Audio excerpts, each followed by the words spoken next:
It's time for more of this. I guess I'll figure out what we want to get done today. Little sleepy as before. Don't like having a job. But who does? So we have that and that and that. Let's get this started. I think get the last thing, a marvelous merchandise. I could probably clear out Paha and then finish up with Unpoko de Lempo Isle. That said, even with the progress as things are, the funny thing is that it's decent, yeah. I still have definitely not done all of quote-unquote. Yep, and that's everything. We claimed that. There is... yeah, there's nothing to really finish up or get done. Just checking. There is a new theater rotation, but again, I'm waiting for Bina for that. I might honestly just do Paha, and once I get done with that, sleep again. Because I have a headache. Okay. It really is a mental capacity thing, unfortunately. But we'll see. But fingers crossed I'll pick up... Actually, it's hard to think. I may leave Limbo alone, but I think it might be good to... There's a lot of dialogue around the Enclave. Well, not that much, but some that I just never went and did and got when I was there. That may be something to also do. Hello then. Hello. All the axe buffs are so fun. Oh, okay. You took a lot longer to show up than I expected. Okay. But one thing that people are showing is that starting from next patch onwards, Miliastra is going to... Oh, it's Bala. How are you doing? Happy Bala days. Oh, I was just about to say that the new Miliastra... Let me check something real quick. Starting from next patch, you won't just be able to use normal playable characters in the, you know, kind of Roblox-ish mode, but people have also... Maybe it's... I don't know if it's that they got access to more of the animation toolkit, or people just playing around with things more, but the other weird thing is that people were showing off messing around with enemy behaviors, which was very interesting, and, you know, moving around a Lawatril, for example, like it was a playable character. And yeah, I guess this rock is just permanently contracted in my world because it was supposed to prop you up to destroy a sentry drone, and I just destroyed it another way. Oops. Oops. But, oh, there was a video game that came out some years back called Evolve. And the idea was that it was... You know, I like asymmetric multiplayer a lot. I just don't like games where the only thing one side can do is run away from the other. Because, like... I was about to make a really crass joke. I'm gonna make... If you have my permission... If I have your permission, I'm gonna make a really crass joke about Dead by Daylight. But... You know, Dom used to play Dead by Daylight a lot. Okay. I don't really care for asymmetrical multiplayer games where there's no combat aspect on both sides, where one side can just run away and that's it. You know, I really enjoyed... There's a lot of asymmetrical multiplayer in Nintendo Land. And to be fair, Mario Chase is actually... Actually, a lot of the games in Nintendo Land are pretty similar to Dead by Daylight, now that I think about it. But I just don't really like horror games. And here's the crass joke. I don't get turned on by Freddy Krueger chasing me. There are apparently, and this brings me no pleasure to report, people who play Dead by Daylight out of prurient interest. I don't know how many of those people they are, but they exist. I mean, all perverts are heavily overrepresented online. But, as I was saying, there was a game called Evolve that came out some years ago. I never had a way to play it, and it's shut down now. But the idea was basically there would be 4 hunters, humans, and the other side would be a single monster that would start off very weak and slowly get stronger as the match went on, to the point that basically the goal was for the hunters to find and kill the monster before the monster got too strong for them to kill. And now that people have figured out a way to do Miliastra games where they control existing monsters in the game, that immediately brought to mind, hey, you know, I could maybe, or I imagine someone else probably has the idea too, to make something of that sort where you're controlling various enemies. Though I would probably do it, because I guess it could be interesting and maybe have it just be, you know, characters would play as the mannequins.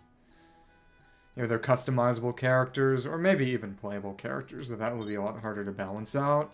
It would be a lot harder to ball it out. But I think it would be more interesting to split enemy characters into sort of hunter side multi-team versus a single strong character faction type. So, for example, one of the hunter types could say, for example, be, you know, the Fatui skirmishers. You know, because I was thinking of how you have, there are a few group local legends, but the big one is the Polychrome Tri-Stars over here. Because you got the Pyrocylinder Bracer, the Cryogunner Legionnaire, and the Electrohammer Vanguard. I didn't even have to look those names up, which is kind of sad. But basically, oh no, this is the wrong one. Blech. Pretty close.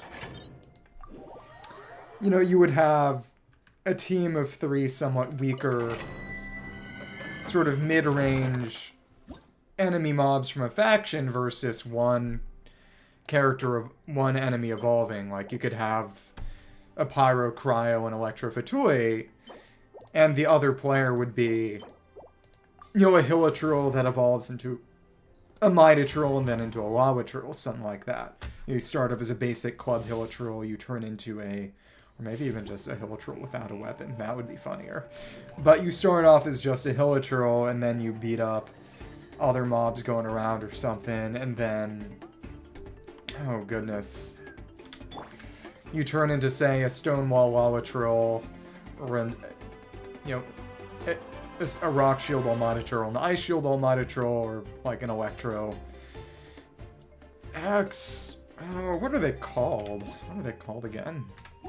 Let me check my archive. I guess I can't do it in here. Well, what are the Fire Axe Hilitrol? I mean, Electro Axes, there's nothing that you could really evolve a Pyro into. There's no stronger Pyro Hilitrol family enemy. And then you could, oh goodness, ouch. So it knocked us back, but didn't damage us. Huh.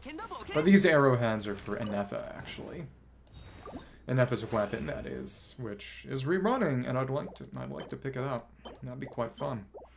But, and then from there to, from, you know, the Rock Shield Wall to the Stone Geo Lawatrol, Ice Shield to the Cryo Lawatrol, and then Electro Lawatrol from the Electro Axe or whatever, you know, that kind of thing.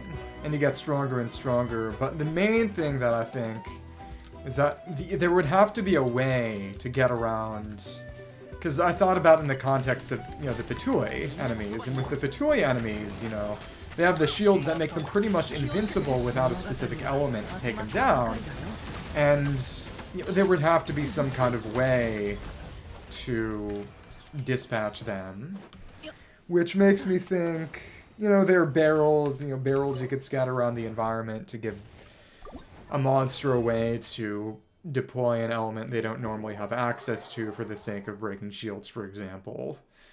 Or, but the big thing that came to mind is it's very, very interesting that in the game, the only way to really get sort of benign elemental application, irrespective of terrain, is rain. There's no equivalent of rain for any other element.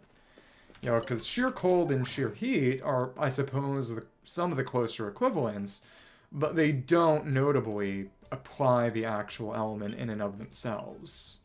In the Sonoria flight, you might have to deal with the floor, but it's not the same thing.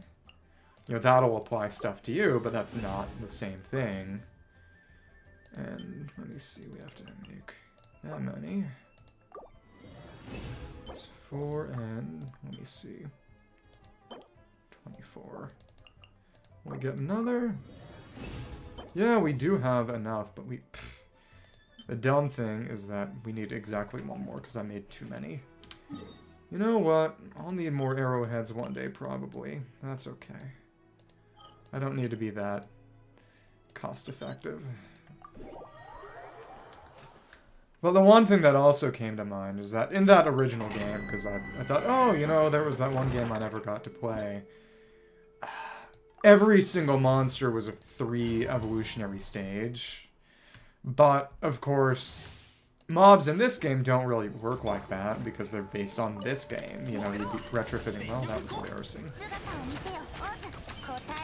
You know, that conceit onto a game that wasn't made for it. And what really came to mind for me was it would be interesting to, and it made me think of, you know, Pokemon Unite, which is also a game of evolution as a mechanic, and how, yeah, we got enough of the tiny ones. Yeah.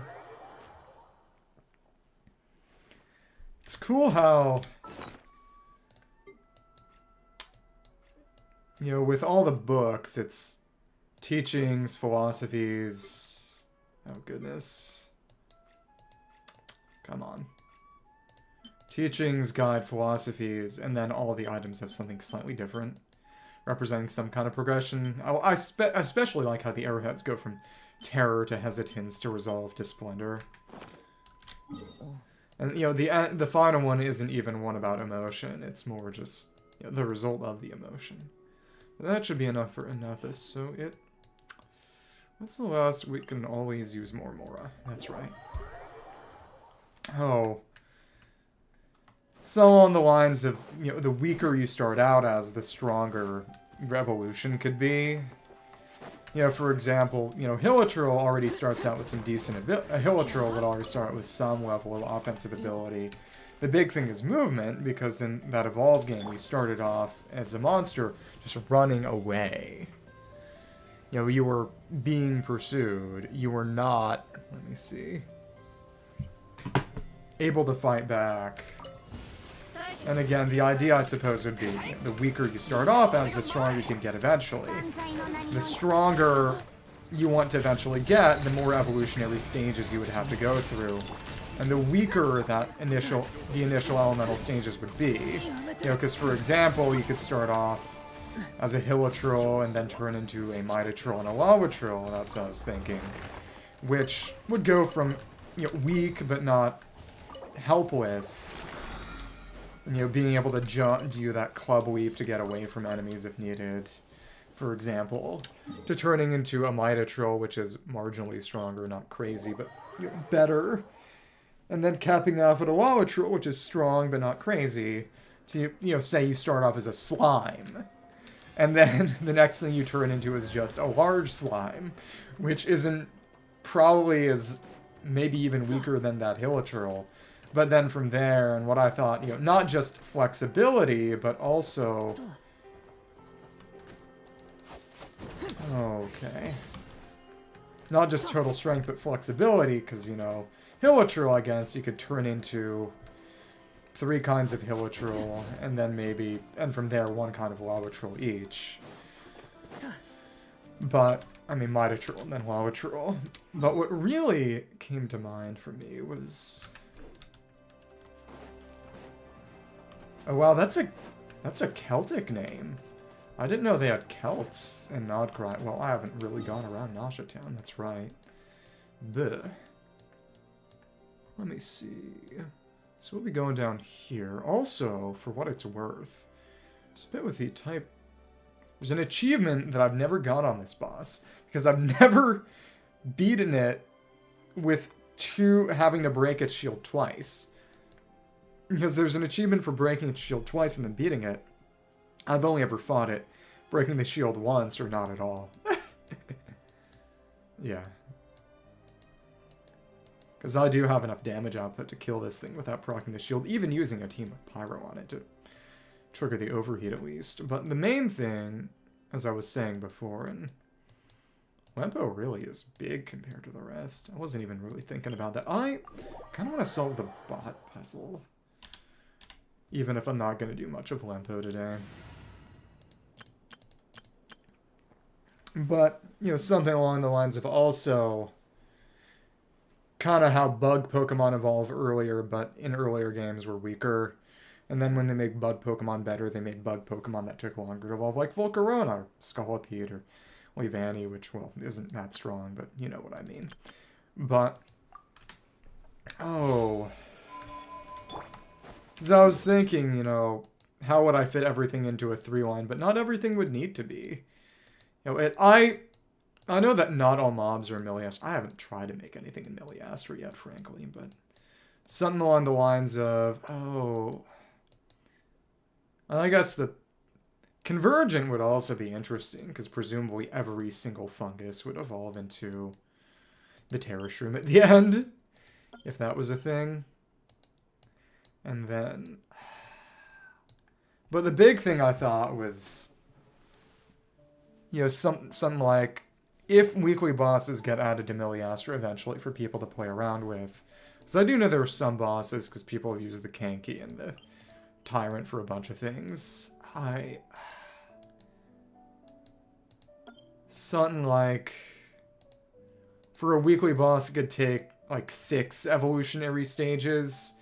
For a normal world boss, it could take 4, maybe 5. Because that's what I was... Because, for example, you could go from a Geo-Slime to a big Geo-Slime to a Geovishap hatchling to a Geovishap. That would be fair. Geovishaps are actually kind of about as strong as Geovishap hatchlings, frankly. And maybe that's kind of the point. A largely pointless evolutionary stage that isn't really all that strong to a Primo. And then maybe, like, you could be Ozda or something. And then... But the other thing is that, you know, that's 5... Though, of course, I could always theoretically mess with stats, because, for example, you know, these guys are world bosses, but what is there in terms of evolutions for them? Because you go and you get... I think it would be excessive to say... to make it a 5-stage by being like, okay, Pyro Slime, big Pyro Slime, to Kukasaur Hatchling, to the Kukasaur Tyrant. That's sad, given that there are movement abilities for the Kukasaurs. Maybe that wouldn't be too crazy. But, and to be fair, the Kukasaur Tyrant is not that strong to begin with. Frankly, I would say I'd probably have to take it a la carte based on which bosses are stronger and weaker, because the Primo's good. The Primo is legitimately tough to fight. You know, they brought it back in Abyss, and it was actually kind of rough recently, the Arla Abyss. But, because, for example, going with a Redespawn, you could make this 5 stages. You know, you would go, like, Electro Slime, large Electro Slime, to an Electro Whopper Flower, and then on to the Electro Redespawn. But... And that would be fun, you know, if I could make a Redespawn playable, especially because it would be rooted. It would be in one spot. So I guess the question would also be how big you could make a map in Milliastra. Like, I would need to watch actual footage of Evolve, probably. But it's what evolution would work. The big thing is, I think for sure, any kind of weekly boss would need to be like 6 stages. And one thing that I thought of also was just with all the proliferating organisms that eventually turn into the Opep Warden, And maybe something along the lines of you could end the evolution early to get stronger more quickly, but that would prevent you from evolving any further. You know, you could revitalize yourself or something, but the only way to get to the, you know, the full revitalized warden or something, which might even be like 7 stages, if you're counting, if the normal warden would be the 6th and the revitalized warden in phase 2 would be the 7th, but it makes me actually want to make something in Miliastra now that people are figuring how to actually do cool stuff. Someone made a sort of Souls-ish game that I played last week, which was pretty decent.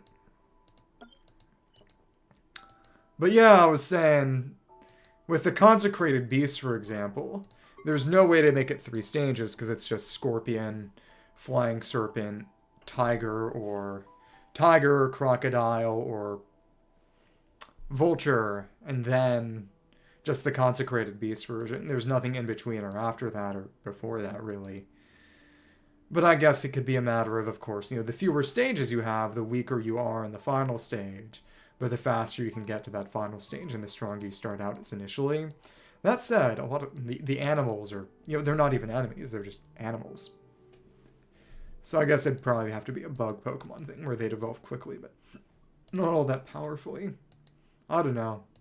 You know, I guess the first question is, would that even really be possible? How could I make that happen? But, oh goodness. Does mean, you know, you think about what Saurians would work. Because Kukasaur got a 3rd stage here, Dendro got a 3rd stage.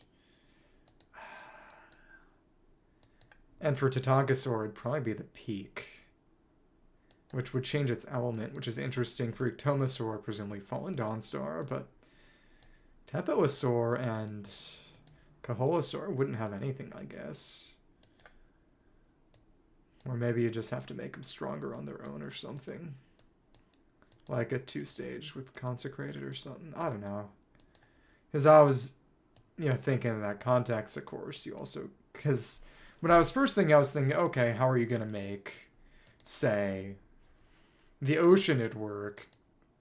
Because I was thinking, okay, how are the stages going to work if everything has to be 3? Because you've got the Hydro Slimes, big Hydro Slimes, the Oceanid, but you've also got, you know, the Hydro Phantasm, which is very, very Oceanid-like. You know, is that going to be replace a stage, or, you know, does it have to be 3? Why am I talking about a slot game I probably won't even get around to making? Let's forget about this. Okay. And, no, I didn't want this here. That's fine. Buh. Maybe someone will pop up to ask for help, and in exchange I can demand that they let me take a look and see what's that funny rock in the north of this island that I missed out on getting. That would be funny, I guess. Okay. But, oh look, it's everything. Isn't that awesome? Okay. I need to see that, but let's take everyone down first. Okay. Boom. Very nice. What a fun... Okay.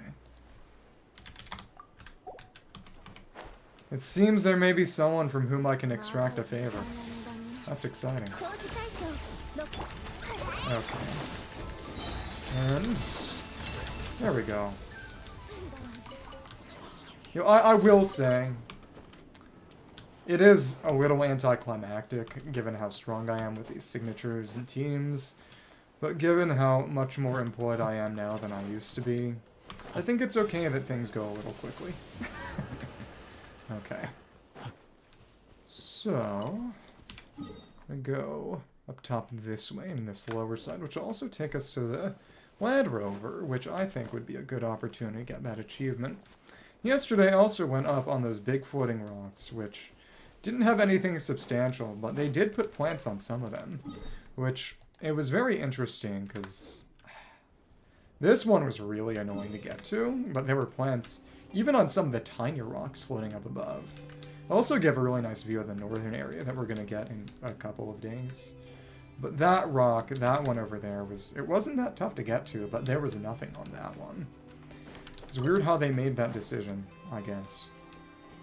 But, oh, floaty Landrover, hello there.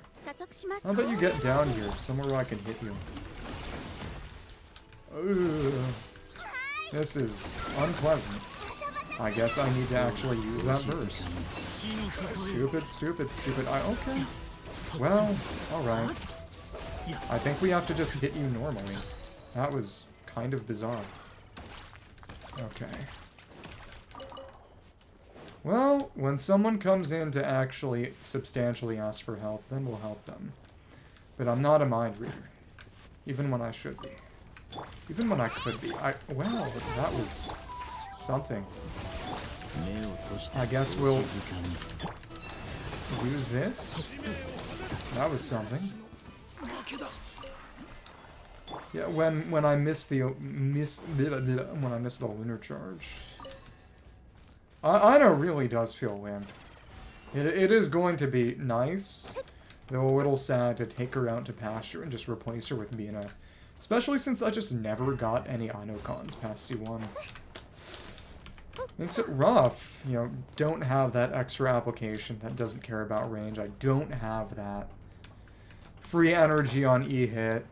There's a lot that I know wants from her constellations that I just didn't have access to. And that made her kind of suck big time. There we go. But at least next patch I'll be able to put her on Silken and just stack energy recharge shamelessly instead of having to worry about who's going to be on Noblesse and who's on Silken right now. Because Ineffa will be on the sub-DPS set, which will exist soon. Let us see. Got another Pyroblade guy. That one's still closed. Does anything open that? Some open gates on other sides, but it wouldn't surprise me if the answer was no, frankly. They don't want us here, you know, we're not supposed to be here. And of course, before this patch, that hole in the floor was just more floor, because there was no boss there yet.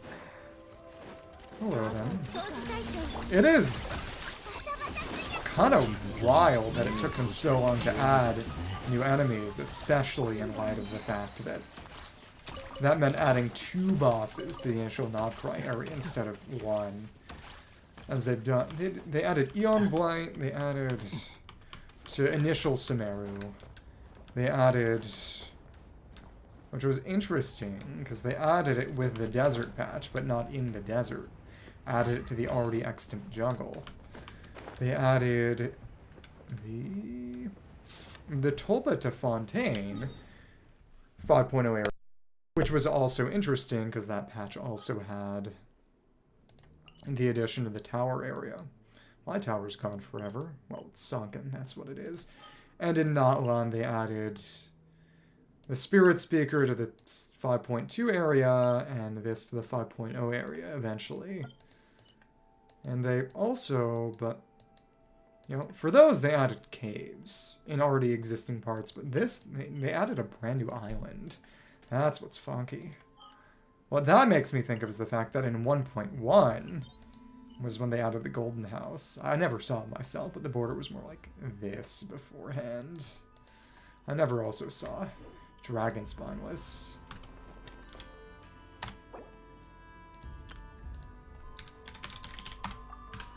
Okay. Well, one way or another, I may be brought in shortly to beat up a local legend for someone like I did yesterday, so that'll be fun. Okay. So I think until I'm... Oh, goodness. Until I'm grabbed, I'm gonna go beat up the Landrover and get its achievement. It was a bit more over this way, but we can just come down from the other side. That'll be fine. I was surprised at how tall this shaft is. How far it goes down, just similar to the Tutorial Lab on the other side.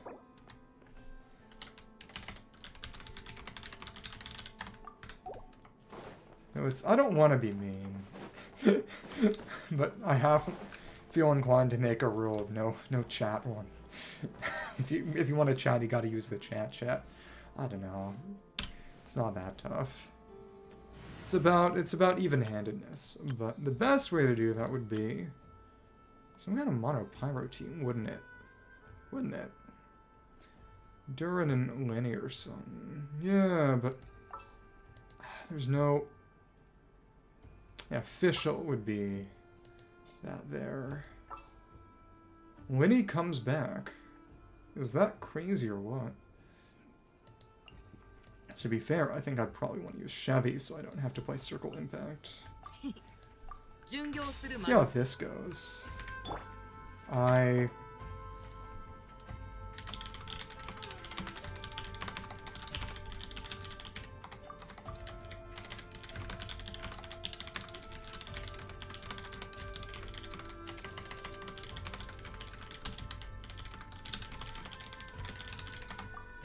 Okay, there we go. No, it's... yeah. So let's see how much pyro we can stack here. This is gonna be good for what we're doing. And that's a good amount. Okay. Thank you. Oh, the energy. We don't have that much energy now. Oh, this is gonna be too strong still. I'm gonna have to pick something deliberately weak, aren't I? Oh goodness. That's silly. Well, at least we got to see Winnie deal capable damage. This is refreshing in a number of ways. Oops.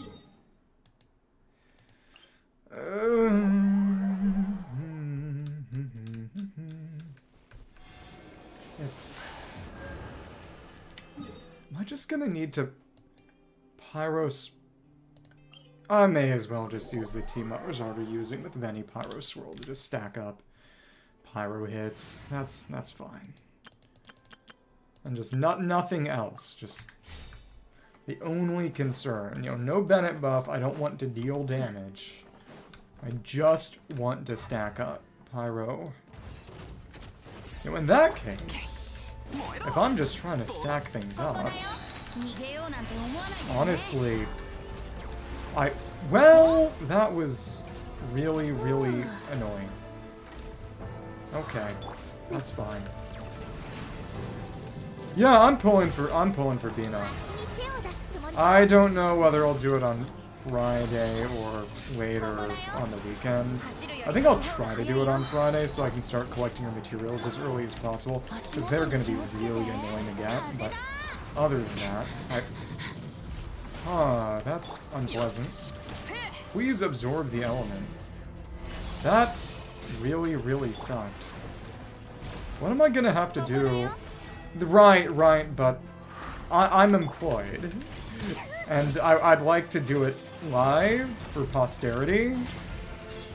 Yeah, I really cannot do stuff on a work night. That's the issue. Yeah, that's where we stand. Okay, come on. Please absorb pyro. Okay. Absorb pyro. Okay. The only thing I'm trying to do is break this shield twice. But I do too much damage. Literally suffering from success. Okay. Well, we can be patient. Ouch. Thank you. Thank you. This is all I'm trying to do. Stack this up. You really like moving away. It's even just having Durin on field would probably do too much damage. Okay.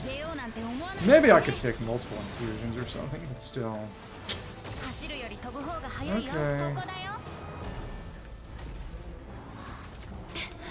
That'll be nice too, because I can probably... This is established, no worries. Do you think I think we've gone over this? It's alright. It's quite alright. But as I was saying, I was talking before about how I wanted to run. Okay, now you can see it. We're absorbing this. That's nice.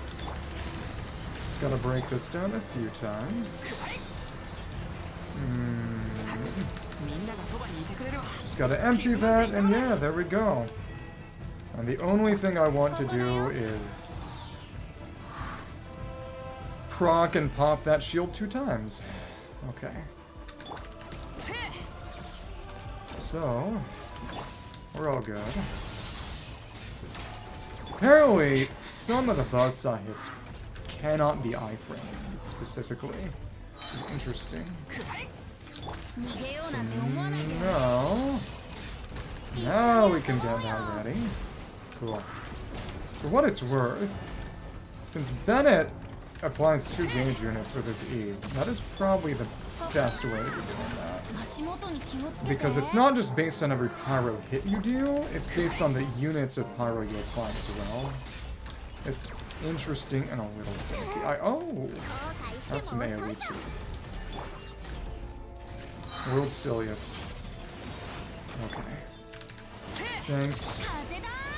All we're trying to do is absorb pyro, get this back up, send Bennett on as much as possible, and that's also iframeable, which is also quite nice. Okay. But very, very clearly, we have to be careful to, again, not actually kill it. It is maybe a little interesting, all things considered, that... I never really thought about it, that Fav procs spawn the particles from the character triggering instead of the enemy, and well, okay. That's fine. It's not like I'm running out of food. Okay. And once we have that ready, we should probably... Oh, we'll see. Get this back. If it doesn't make sense what I'm doing, it's because I'm trying to get an achievement that requires you to break the shield twice in a single fight before defeating it. Which is kind of hard when your damage is good. This thing does not have a lot of HP, honestly. Okay, there we go. No. Boom. Yay, and now all we have to do is kill this thing normally, which should not be a struggle. We can just... Oh, you do this. Yay! And that's Drizlov's Moving Castle. I wonder what that's a reference to. Defeat a super heavy Landrover mechanized fortress that has overheated and become immobilized at least 2 times. Yeah, because it... If I had actually run a full normal rotation with this team, it would have actually gotten killed before putting its shield up at all. Would you like some help fighting it? I'm here to help. The main thing is... Goodness. If I help you out, I'd like you to check out a puzzle around here that I did in a weird kind of way. That left a rock in my world that I want to see what it looks like when you do the puzzle the correct way. So I will help you. But if you could do that small favor to me and do that puzzle real quick so afterwards so I can see what it's supposed to look like. For the sake of science. I would appreciate that significantly. So.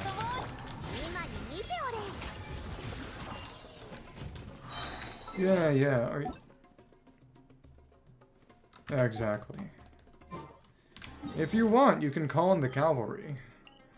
A very minor favor will be requested of showing that puzzle off. Okay, cool. I mean, is there anything you want to beat up? With all I do to make my team strong, it's nice to help other people out instead of just doing it for abyss clears. So, yeah, cool. Let's make that happen. On that Duolingo background, huh? Cool.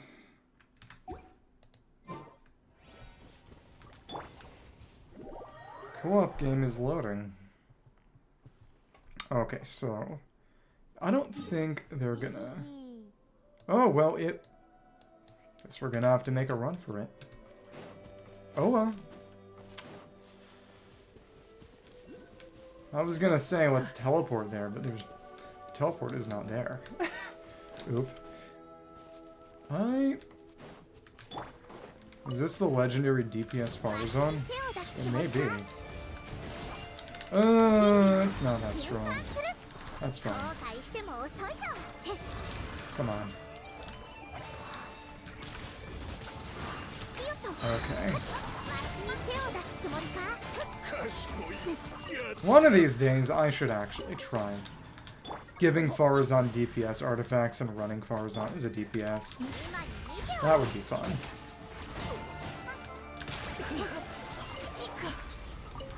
It is nice that she's good again in the context of the Durin team. That said, again, the Varka is apparently going to deal enough non-animo damage that running full Hex with, again, Durin, Venti, and Nicole, and Bennett until Nicole comes out will apparently be better, but again, we don't really know what that's going to be like until they actually come out. Oh. But, talked about this before, but Varka is apparently, with the silhouette we've seen, he's not going to be a dual wielder of 2 claymores, but of a claymore and a longsword, meaning that... Okay... He's going to be very similar to the Fume Knight character from Dark Souls 2. Which is, again, as I contend, the best Dark Souls. Maybe. So... This one right over here. Big thing is... There's going to be a little red and blue orb that you're going to want to throw into that blue rock over there. Because you can actually beat things other ways, and that's why I didn't see it. Okay, let's try this one. Cool. There we are. That was big. So there should be moon-powered dewdrop, and it's... I don't imagine I can interact with it myself, can I? Yeah, I can't get empowerment. So just pick that up. Toss it on there. Sure, you can figure it out yourself. Gotta... You actually want to stay by that, because if you get too far away, you're gonna lose the empowerment. You don't need to get close to pick it up. And if you get too far away from the plant, you're gonna lose the magnetism that you need to pick it up. But I can't do it myself. I can't interact with it because it's in your world. You gotta stand right on the plant, because you don't pick it up when you're next to it. You magnetize it. You tractor beam it. You gotta get over here. Uh-oh. Yeah, okay, cool. There we go. No, you don't go away from the plant. You have to stay by the plant. Because when you get too far away, you lose. Then you throw it on here. And you throw it on here.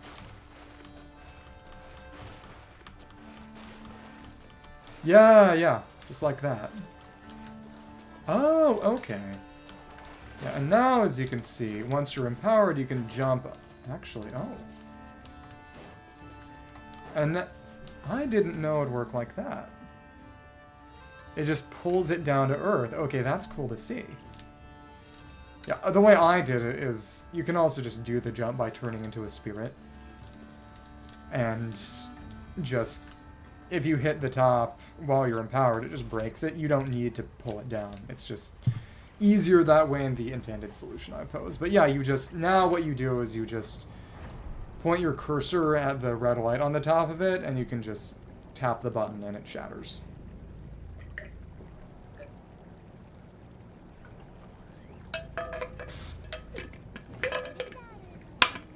Okay, so when you point your camera towards over here, and well, this is really annoying to get to,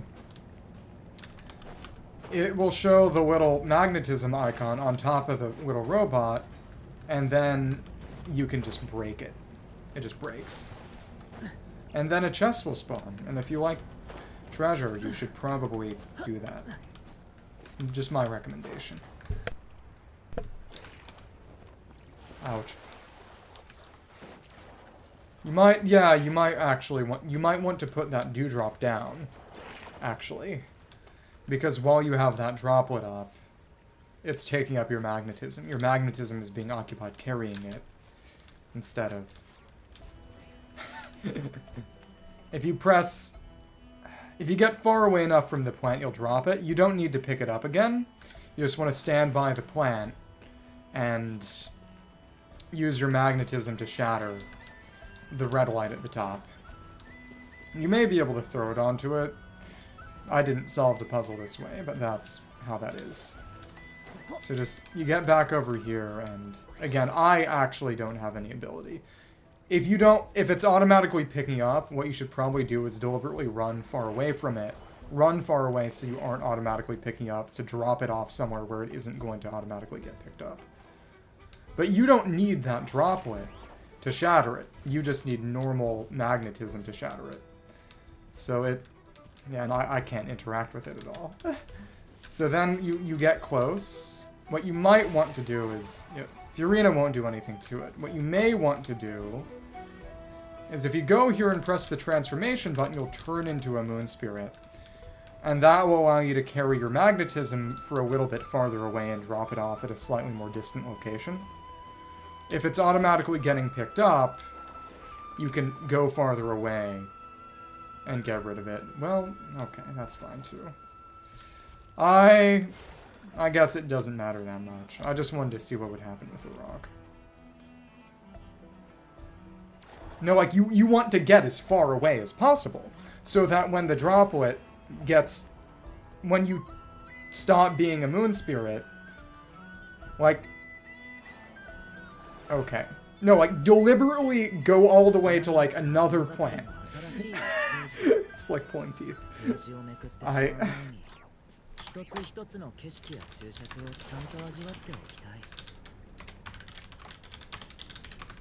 Yeah. And then, when you drop it off, you come back over here without the dewdrop to make sure that it isn't interfering with your magnetism. And then you just magnetize again, and now you can break that. See? Now you can link that and break it. And now you have a chest spawn. And the big thing is that I don't have the ability to make this jump pad spawn in my world now. It's gone forever, because when the sentry drone breaks, the dewdrop goes away. So it's... it can't be activated, and now it's just a rock that's forever a rock. Maybe I should report that to the support team or something. You're welcome! Thank you for letting me see what the puzzle was supposed to be solved like. And if you see these circles, they'll repel you to give you a super jump if you have their color of magnetism. So the way you're supposed to get to that chest was by turning blue and then jumping up there. But yeah, so that is what I wanted to see, so I appreciate it. Do you want me to fight a boss for you or something as repayment? Or, I mean, have you used your resin? Do you need help using your resin? Well, too late. Not really, but you know what I mean. So I think I'm gonna go get the chest and stuff in Paha, and then probably go back to sleep and stuff like that. But yeah, that was good. Okay, cool. Ballin'. So I guess from here, it's, yeah, the rest of this stuff. Huge.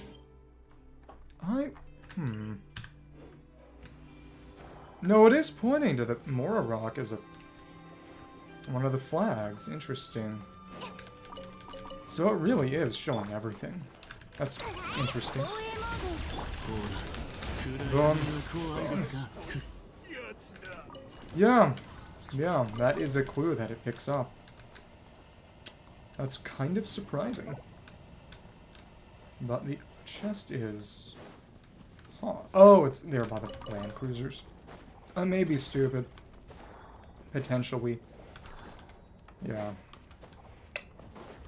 Varka, in a month and a half. This hurts a little to say, but I'm honestly not that... Columbina is not that interesting as a character. She can draw interesting behaviors out of other characters, But she's not that interesting of a character on her own. I mean, I go for everybody who comes out because I'm a pig-eating slop at a trow, but... And also, it's just fun to have a bigger roster. And the game gets boring if you're not getting new characters, building new characters, and engaging with new mechanics, frankly. And I would prefer to not get bored, but I will say that I'm honestly more excited for Shibai, because characters not from the currently running region are always interesting for that fact alone, but also because apparently she's going to have some kind of funny carriage transport mechanic in existing Liyue areas.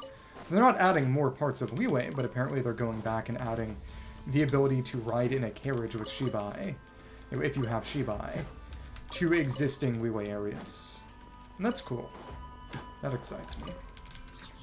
To see how that's going to be. Well, Columbina is good for everybody, and I'm excited for it mechanically.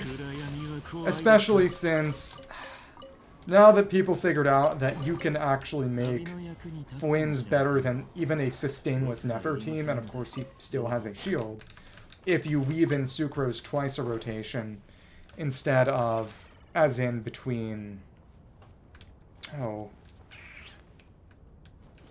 after the end of Flynn's, both at the start and end of Flynn's field time, to give Ineffa more ability to make use of the Iridescent Venerer Electro Shred.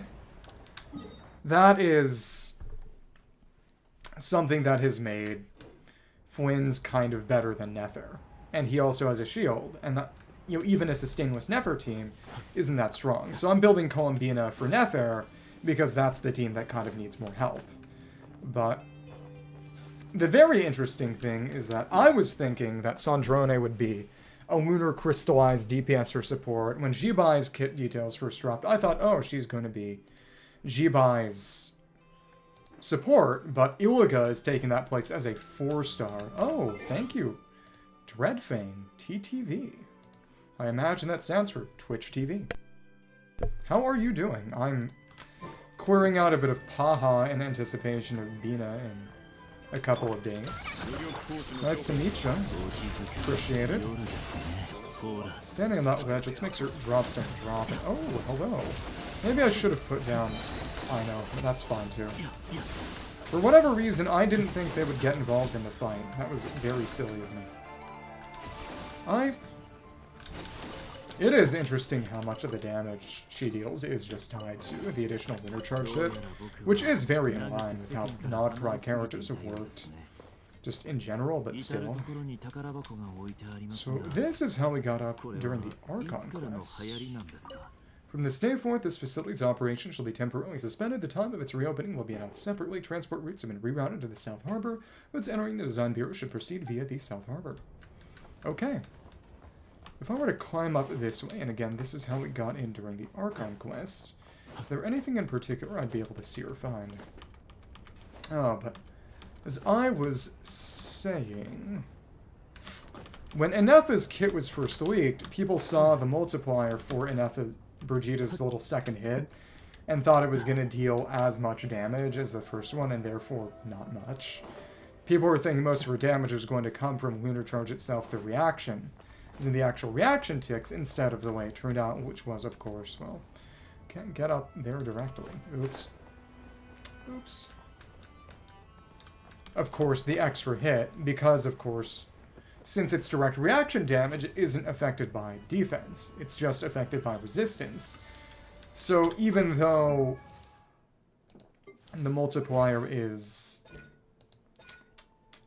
Oh, goodness. Yeah, it's a 65... attack percent multiplier in theory, which you would think is a little under half of this, but it deals about 4 times as much damage generally, because you're not dealing with defense as a part of the character. I mean, as a part of the enemy. Which, of course, we'd never had direct reaction damage as a mechanic until Ineffa came out and ended everyone or whatever. So, of course, people weren't really knowing what to expect. But still.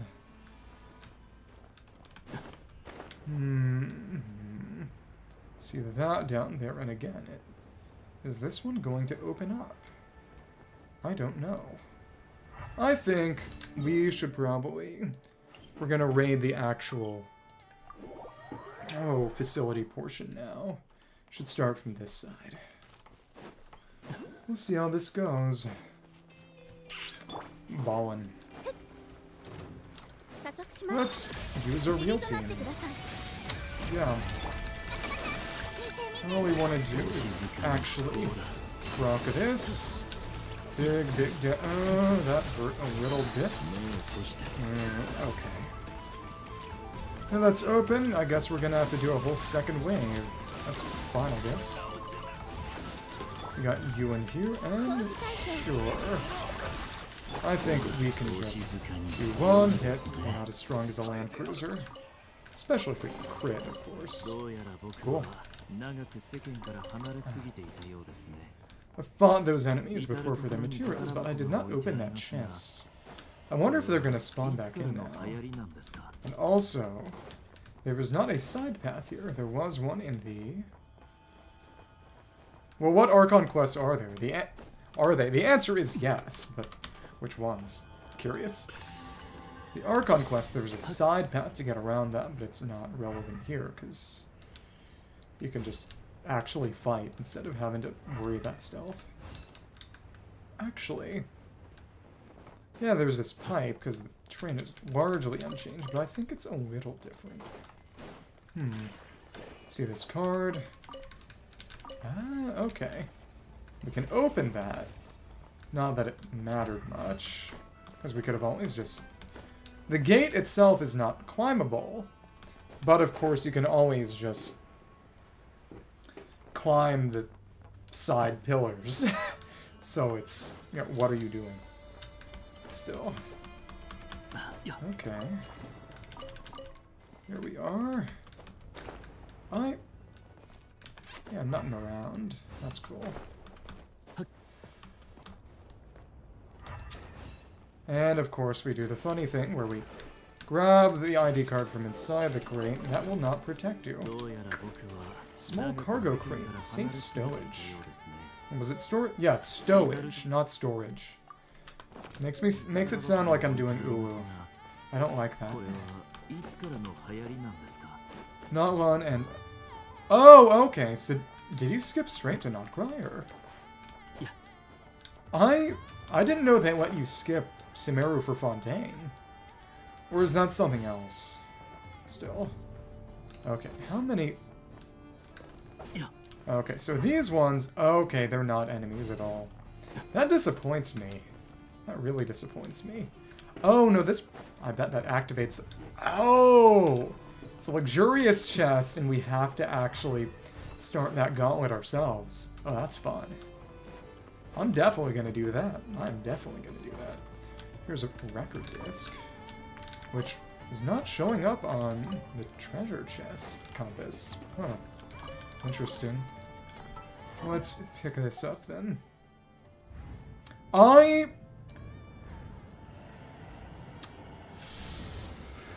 I'd say either Chasm or Nod-Krai. Either the latest or the earliest. If you want to catch up things quickly, I guess do the earliest, but if you want things to make sense, you go from the start. It's up to you. New York, New York. But, I still need to figure out a set for Shibai. Yeah.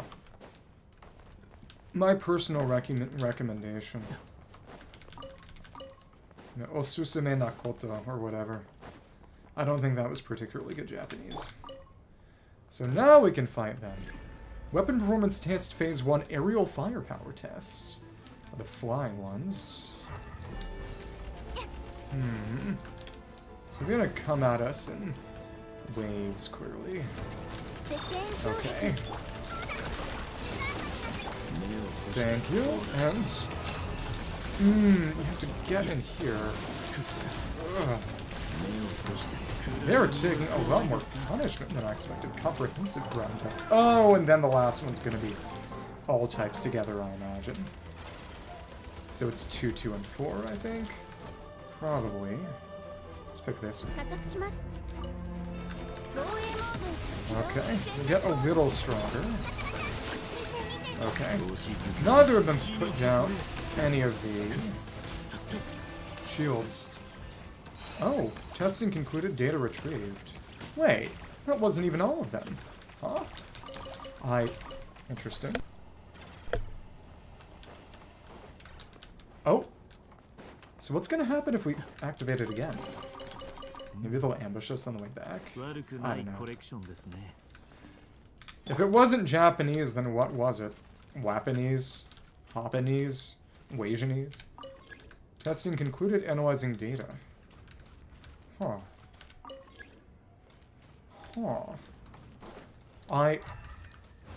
You can still do stuff here. Do we have to come back? We may have to come back later. Maybe. Let me check something. Included. Analyzing data. Power research. Paha.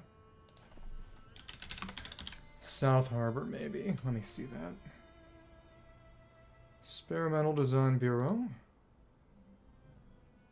That's that there. No. That's okay.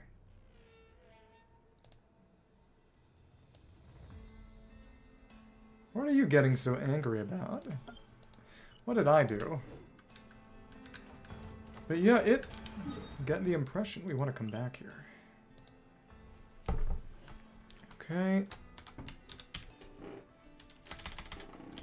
Data? Maybe. Potentially.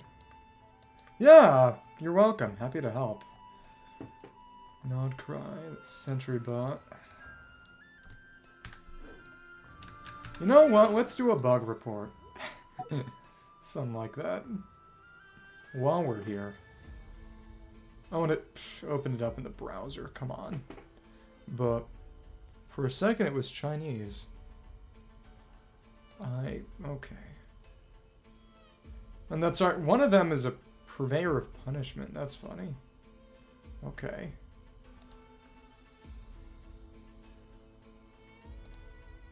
Well, I'll do issue feedback later. I'll keep that open so I remember it exists. I would not imagine that that was intended behavior with that trampoline never being activatable. Or maybe they'll tell me it is. I can at least get confirmation. But again, that dewdrop going away makes it... Huh? Huh? That was a chest noise. Excuse me. Maybe. Is it... Oh, it's inside here, isn't it? Okay. A little bit puzzling. Now if I'm coming from this side, I guess the question is there any way to open up that gate? There are no keycards around. The answer is presumably no. It's interesting that there are gates that just never open, I guess. Can go there maybe. Oh, and one of these drones. We just use it for this, and then we, walk across. Here we go. And oh look, it's a Landcruiser. Who expected this? Okay.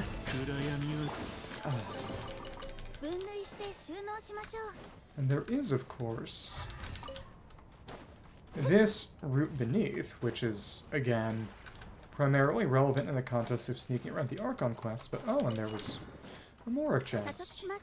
Fun. Hi. Yeah, Brigitte, you just go ahead and do that. Oh, hello. Okay. Interesting. Well, that's alright. When's physical normals for the first time in 5 billion years? Maybe I should have done a bit more. Maybe I should have expected a second to show up. Okay. This was one of the side paths. Okay, I imagine that gate just doesn't open, so you're supposed to And with that one, since this gate doesn't open, you can go down the elevator by whipping around from the top side, but interesting. But again, it's still analyzing the data. Testing concluded, they say. So they say. Anything up here? It's iron chunks. I was expecting some rye. Not that either particularly matters. Okay. But a second phase of the fight. And the purpose of this... What's that? Mechanism. Now we have... Oh, this is to jump up, but... Oh, to that specific Oculus. Okay. Cool. Again, there is something refreshing in being expected to actually climb things normally. You can use this to circumvent that gate. Of course, when I did it, I just swam. But who's counting? Oh, and you could also... I wonder if there was going to be another way to get on top of these giant tankers or something. Let's go back inside there to see if there's any other intended pathway, but it does very much appear that, yeah, you're just supposed to hop up onto that catwalk by activating that mechanism. Okay, appreciate it. And now... Cool. Kind of wish I'd built him with a bit more crit, maybe. So that opens the... Oh, so... There is a minor stealth mechanic, then. You can kill things to open gates, or you can bypass and circumvent. But this one in particular does not appear to have any way to open it. For now, at least. Maybe it's connected to going back and doing data collection. I guess that's not impossible. Let me see.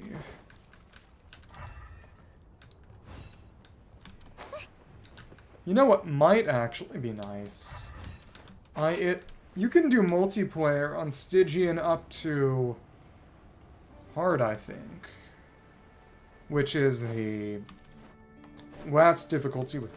Whatever the last difficulty with Primogem rewards is.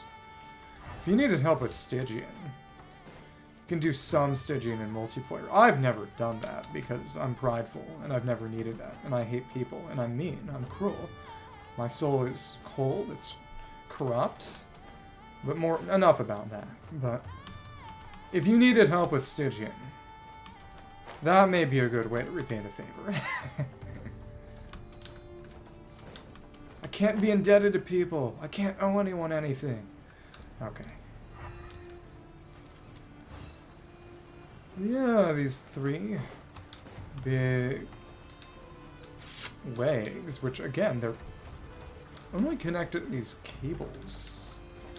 Well, presumably the central body is levitating, I suppose. But still. Anything under here? There's a chest, but I imagine it's on the upper levels instead. Guess we'll keep going in that. It's been so long since Nod-Krai that I forget that Lalma actually does have a movement mechanic. If it can even be called that. Can it? I don't know. We got more of this. Is that going to be more Landcruisers or what? Oh well. That did not make the other guy angry. Okay. Well, let's wait for this to come back off cooldown. Well, that... Vegeta has forever, that's right. Okay. That was fine. A little scuffed, because getting this cooldowns, it... Flint's kind of does have Sino syndrome in that not being able to leave field during his DPS window can make him a little less flexible. Compared to, say, Nefer, for example. Okay. What is this going to be? Is that gonna... Maybe that makes a 4-drop? Imagine it's making enemies appear, but it's none that I've seen right now. Okay. Cool. Lots and lots of Landcruiser materials for Illuga. Isn't that nice? Okay. Go ahead, crit. Let's keep our stuff up. Cool. But again, Flynn's could not really come out to play. Guess we'll wait 8 seconds now for this to come back and see who shows up to try to beat me up. Cool. Yeah, it's just the harbor, then the main body, and then I guess I can peek back into the lab real quick. Lots and lots of these chests. Is it it is opening up. What's in here? How far down is this going to go? Holy. Oh, okay.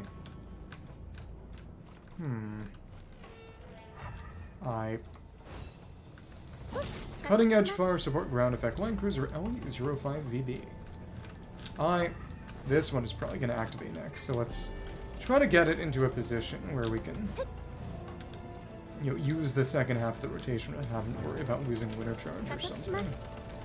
Can take our time, kinda. Okay. That is right, you do break down with that. Now that's Cutting Edge All-Purpose Scout Landcruiser LE07B BB. Okay, cool. Last one, Cutting Edge All-Purpose Storm Landcruiser LE09B BB. Cool. Lots of just fighting Landcruisers, huh? Okay. And now we can leave this place. Really is just going into weapons caches. That's cool. And go up and it's slight recess in the floor, but nothing all that substantial. Just a little hole in the ground. Huh. An luxurious chest for our trouble. That was fun. Though even though they weren't all that hard on their own or even together, it was cool to have. The health bars there made it feel like something akin to an actual enemy encounter. So that one goes over that way, so... Well, there are the ladders here, but I guess we are supposed to just climb up the silo. But it's... This is the way we came from. I'm getting all kinds of turned around. Buh. Could climb up that ladder, maybe. Mayhaps. Just one Oculus over here. There's a cleaning bot to operate. And there's fishing to do. That's what we came here for.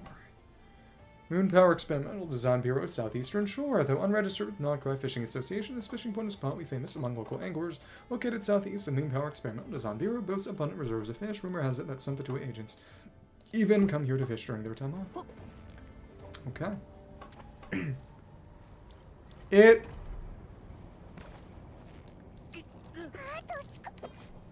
The way it works is that you have to... When you're on the landing page, it should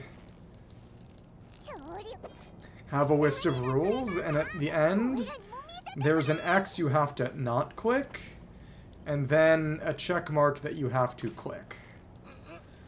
Which is to catch out bots that will automatically select emojis as they see them.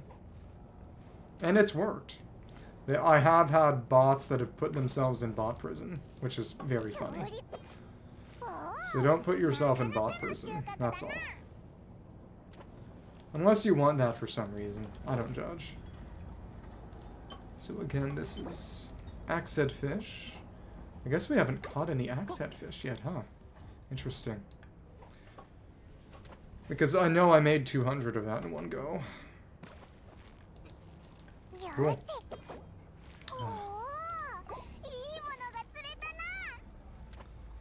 So let's see what these guys are all about. How exciting. Yeah, I guess when I get done here, I'm going to have to do a bug report for what happened with the trampoline rock. Now, common axe-head fish. I guess I may have to go back and try that data collection again. Common axe-head fish, a fish with unique morphology and family ties, the axe marlins, which are in Semeru and Fontaine. Some biologists have theorized that the species split in the axe marlins took an evolutionary gamble on axe-shaped bellies, while the axe-head fishes doubled down on axe-shaped skulls. It's these guys. Besides its striking silhouette, the most common subspecies of the axe-head fish is completely unremarkable, so much that it's often seen as an emblem of the ordinary lars are not quite yet common. Even so, in the taverns of Nasha Town, tales circulate of anglers who prize the so-called common axe-head fish precisely for its unremarkable nature. With the right training, some say, and the sharper ones can even be taught to cut rival fishing lines. Huh. Okay. And let me see. And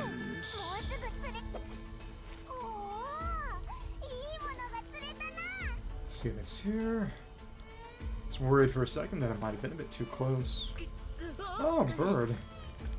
Be funny if birds could steal your fish, steal your catch. Though that would be aggravating. Oh, yep, that was the ornamental one. So that's why that one was a little rough. Okay. So we'll make this nighttime and... Oh, okay. I guess that's too rare. Huh. Okay. Well, it is true that not every fishing spot is guaranteed to have every fish show up in it. Unfortunately. So to get night to day and vice versa, it usually reveals some fish that weren't there prior, but different fishing spots will have different degrees of overlap between their night and day pools. Sometimes it might just be a couple, sometimes they might be evenly segmented between ones that show up at night and those that show up only in day. Oh, and, okay, there we go. So we just need to, or we could hop down from up top, but it's me. It's me. Yep, we need to get, okay. We'll see. There we are. Yeah, mind you, and don't take this the wrong way, I do try to maintain a certain degree of professional distance, but I do try to be, you know, warm and inviting. It's just, when I'm at work during the day, I'm not using the business accounts, so to speak. But yeah, this one totally deactivates. But it... Oh, as I was saying... The one with the tanks over on that side, that's still green. I don't know if it's going to be a daily reset or what, but I imagine we have to come back there later to beat up the rest of them. Yep, and right here in between these two. I am doing perfectly okay. I am a little bit sleepy, but how are you doing? It's nice to see people again. Just finishing up Paha, which I did most of yesterday. Well, I did a good portion of it. A lot of it had already been done. But I've been exploring a bit of the harbors, which I mostly didn't touch last time. There are a lot of interesting little encounters with a number of Landcruisers in sequence, which was pretty cool to see. Of course, we can magnetize that. There was a puzzle that I did in a kind of unexpected and silly way yesterday that led to actually not being able to activate a certain object in the environment, so I had a helper allow me to see what the puzzle was supposed to look like in their world, which was very appreciated. But aside from that, I've just been clearing stuff out. I think Lempo is probably going to have to wait until... Oh, that's showing as a 100, but obviously that's not 100. Lempo will have to wait a bit. I'll do that next patch before I move on to the north that they're adding. again, not on second area. When that came out, I still hadn't finished the 6.0 regions because I was more employed than I wanted to be. So I had to catch up on that first, because of course I want to do it somewhat in order, barring of course local specialties, so that I could at least level up characters, but still. On that topic, I was thinking, in the summer event this year, Chaska's presence was a little kind of weird, and she was kind of bland, frankly. But at the very same time, it's just, her sister did die. I think it's okay for her just to sit there and have fun. Let the girl have a break. But it was nice how the Villa Guaitsley and the summer event was largely, if not about Chaska, because of course we got all of her backstory in the Archon quest.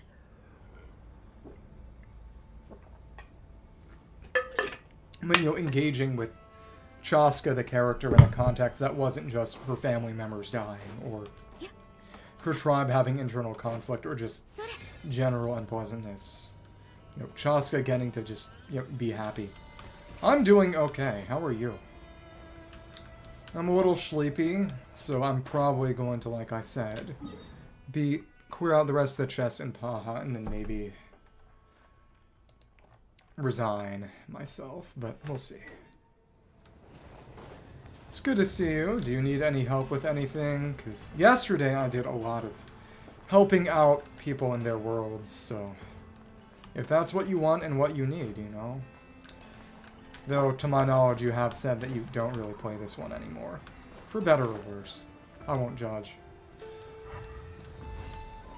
Random secreted away common chest. Okay.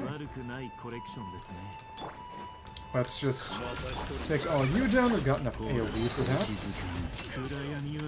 I think Battlefield. Okay. I think we've talked about this before, how my parents have been watching the new Fallout show, and they've been enjoying it. But of course, the criticism that a lot of people have of it is the fact that a lot of it, because of course it was very much backed by Bethesda, and New Vegas, which a lot of people do consider to be the best modern Fallout game, though again, for games that are a decade plus old, how much can you call them modern? It wasn't made by them, it used their engine, but it wasn't their creative work, so I imagine they probably have a bit of a chip on their shoulder regarding the game they didn't make being the one a lot of people like best. But how, with things like New Vegas getting blown to bits, and just civilization generally, regressing from where it was in New Vegas the game, a lot of people felt as if it was a little mean-spirited, and in particular, a sort of a way to destroy what Obsidian had made. Especially since the way that Bethesda approaches design. People have said that it's clear that Bethesda wishes, they didn't have what Interplay set up, with the game being 100 plus years after the bomb spell, and maybe wanting it to be more 50, 30, 20, maybe even just 10. And that they want to make an apocalyptic RPG, not a post-apocalyptic RPG. Risto, can we fight him? Who are you? What are you doing here? The cargo crew's supposed to be down by the port. I'm your Harbinger, Sandrone. I'm a specially appointed Harbinger under Sandrone. I'm not playing by Fatui rules. So that's Risto. What about Kit Fisto from Star Wars that you like? If we say this one, he says, "Oh, wait, is that what we're going with? I'll give you points for boldness, but he thinks such a blatant lie will work. You clearly underestimate us Fatui. And not playing by Fatui rules, and if you won't follow the rules, disappear." Oh, and if we do the second one, it does not force us into combat. Interesting. I'm a specially appointed researcher under Sandrone. And... interesting. Specially appointed researcher. Lady Sandrone has... okay. Already reached the pinnacle of both mechanical and moonpower research. Why would you need to hire some external researchers? Yeah, Lady Sandrone is a peerless gem, or whatever. Scientific progress is built on collaboration. I'll have you know, I'm practically her mentor. If we pick the second one, it says, oh, speaking of which, helped collect quite a few research papers from the Fontaine Research Institute for her myself. Spoke very highly of Dr. Moso's research findings, but could he possibly be? And again, that's Moso Lombroso from the Talishard and Curve quest in Fontaine, which again, the sentient core of Curve ends up being put in a bunch of little cube robots over in Ino's workshop. But again, it's, you know, Sandrone was mentioned back in that quest. She cut out the tongue of the guy who destroyed Curve, because in contrast to Dottore, who is a human who treats humans like robots, Sandrone is a robot who treats robots like humans. Though, to be fair, I think Sandrone might be a human pretending to be a robot out of convenience, but... Then says, Kafka, yeah, never thought your reputation reached all the way out here, Dr. Moso. As far as I know, you should be 30 years dead. Well, better wait than never, because he did commit suicide by duelist, as in that quest, and then they fight you. Yep. So this one is another one that continues without combat. I've never played them. I just have a lot of friends who have and think they're amazing. But what I will say is that there's a big difference between New Vegas and the other games. Because again, I mean, for one, it's 1 and 2 are isometric RPGs. They're not action games in any sense. And then, of course, New Vegas is a different approach, which is more about rebuilding civilization. Maybe a bit more optimistic, where the Bethesda ones are probably, you know, a bit more cynical and also a bit more stupid. You know, I'm sure you've heard of, you know, the controversy where there was originally no way to do clear Fallout 3 without dying at the end, because you had to go into a heavily irradiated room. And you couldn't have any of your literally radiation-immune companions do it for you for, you know, not even any kind of contrived reason. They were just like, no, you gotta do it. To the point that they patched that out, and that makes me think of how Mass Effect 3's ending was so panned that they had to add a new ending eventually, though that's not Bethesda, right? I don't play a lot of AAA games. Because again, until I made this PC a couple years ago, I was Nintendo only. Fair point, quite a few research papers, Fontaine Research Institute for myself, since you're an expert in this field. Soon fixing this Landcruisers malfunction will be quite easy for you. My research focus is far more theoretical. You say, of course, leave it to me, he says. You give the Landcruiser a few good whacks, clang, clang, clang, rendering it totally immobile. It's totally broken. What do we do now? Knew something was off about you from the start. A real researcher would never make such outlandish claims or create an impostor. And then you enter combat. And should focus more theoretical. See, Moonpower Theory's most profound areas of study. Truly impressive by comparison. A Landcruiser is much more application-oriented. And it is, as you say, they're completely different disciplines. And of course, once you fight them, they get replaced with respawning enemy spawns if you initiate combat. That said, Lady Sandrone isn't here right now. You could check with Commander Azalea. She was the Electro Guardian, the southwestern portion. I already fought her. She might know about any further arrangements. If we talk to you again, the restricted military, I got nothing else to do here. Leave as soon as possible. Sir, I got all of us. You can leave through either the port or the main gate. Commander Azalea runs tight security around here. Even you need to follow the rules. And if we do this, we fight. Actually, I do. I was hoping for a little sparring match. I do like that, the cross swords icon there. Sparring, but you said you were an external researcher. Now that I think about it, I don't recall the lady ever hiring any researchers. Idiot. Wait, you're a spy, aren't you? Then prepare to die. Likewise. And, well, this one still works. Just this Landcruiser, if it's busted, I guess. Okay. But we don't have anything to break that shield down. Oh, stupid camera angle. Let's take you down, and I guess the real question is, if I came back here another time, is this Landcruiser ever over here? Well, it doesn't show up under elemental sight, so I guess not. If it's ever going to be usable. Well, that's not an even why.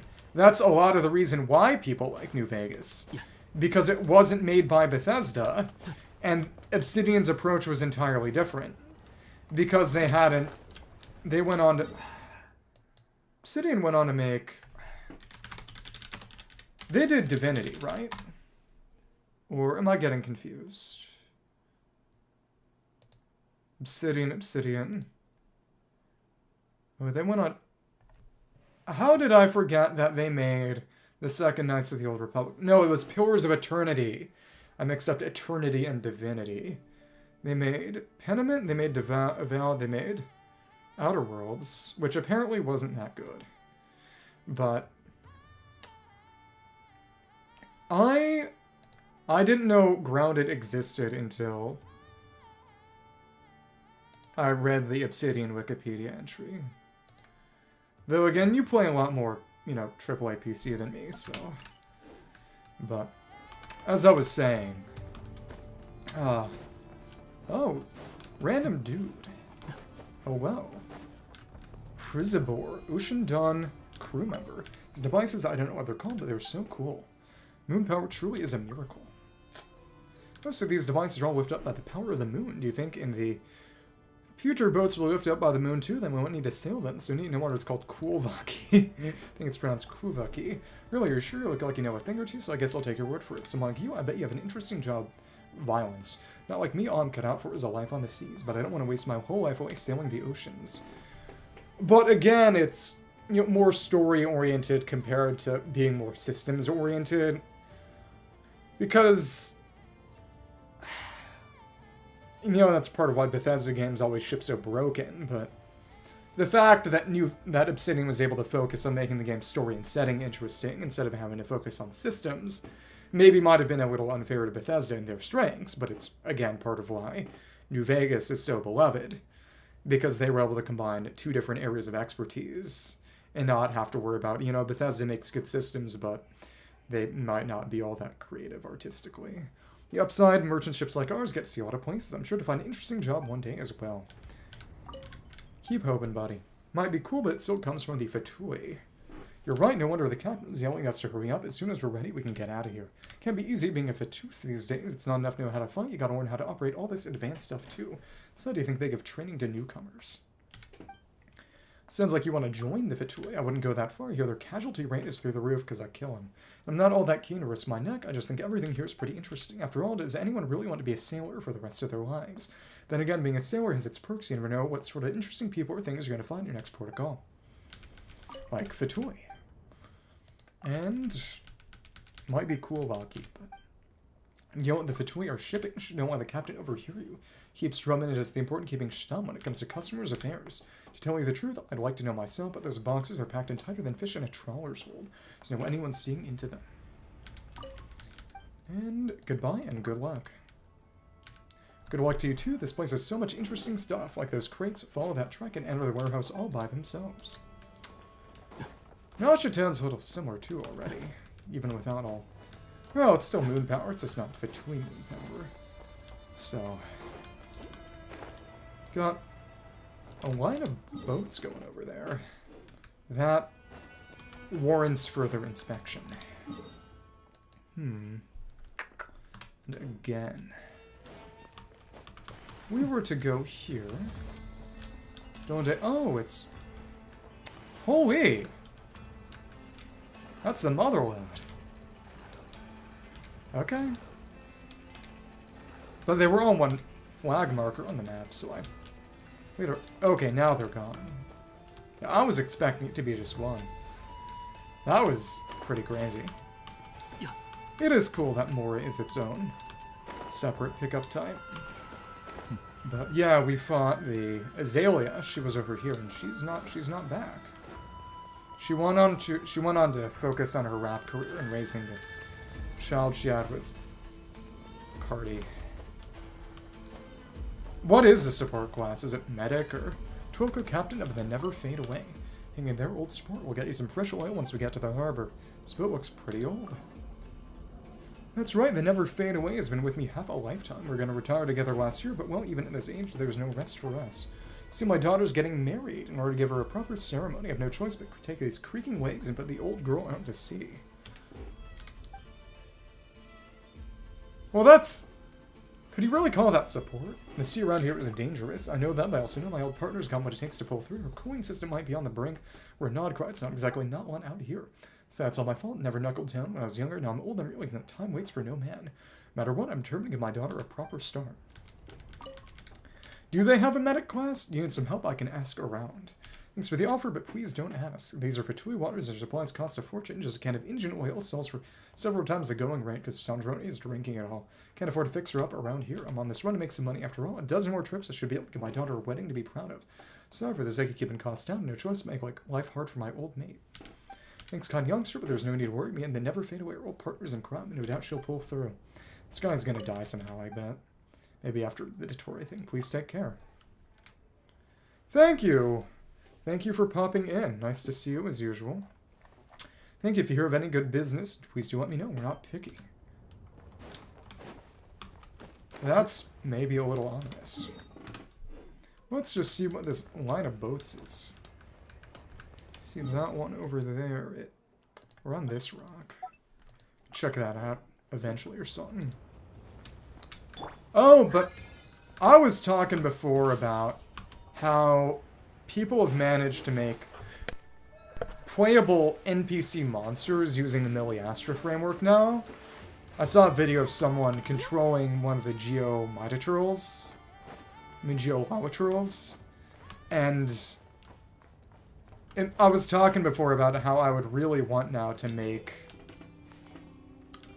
sort of something based on the game Evolve, where you have, you know, the hunters chasing down the monster, and I guess you could say maybe I guess it's kind of similar to a retro FPS gun game, so to speak, where your weapon gets better the more kills you get, but also not really, where you would evolve from weaker to stronger monsters, like a Hilatrill to a Rock Shield Mitatrill to a Geolawatrill, for example, and then have the hunters controlling, say, faction-type monsters, like, or enemies, not monsters, you know, like the Fatui.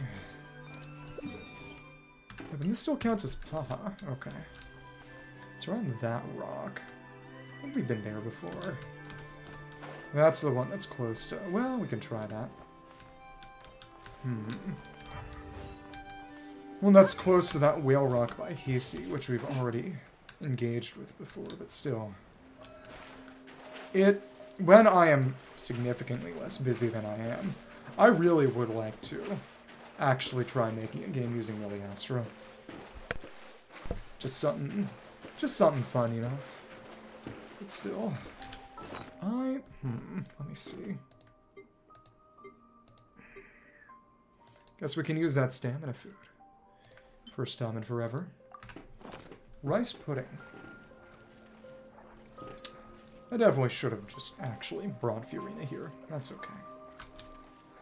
A couple more boats over there, I suppose I'd like to check out, but again, it's... Aside from a few that are significantly closer to shore, none of them really have any real rewards or purpose. But I guess if I were to do something along those lines, I would have to check, of course, and see what monsters are going to be available in Miliastra. Because the Mitatrill was already available in there. It's not anything that was new. Okay, is this climbable? Yeah, there we go. Be nice and efficient. And as expected, there's nothing. But hey, at least we checked.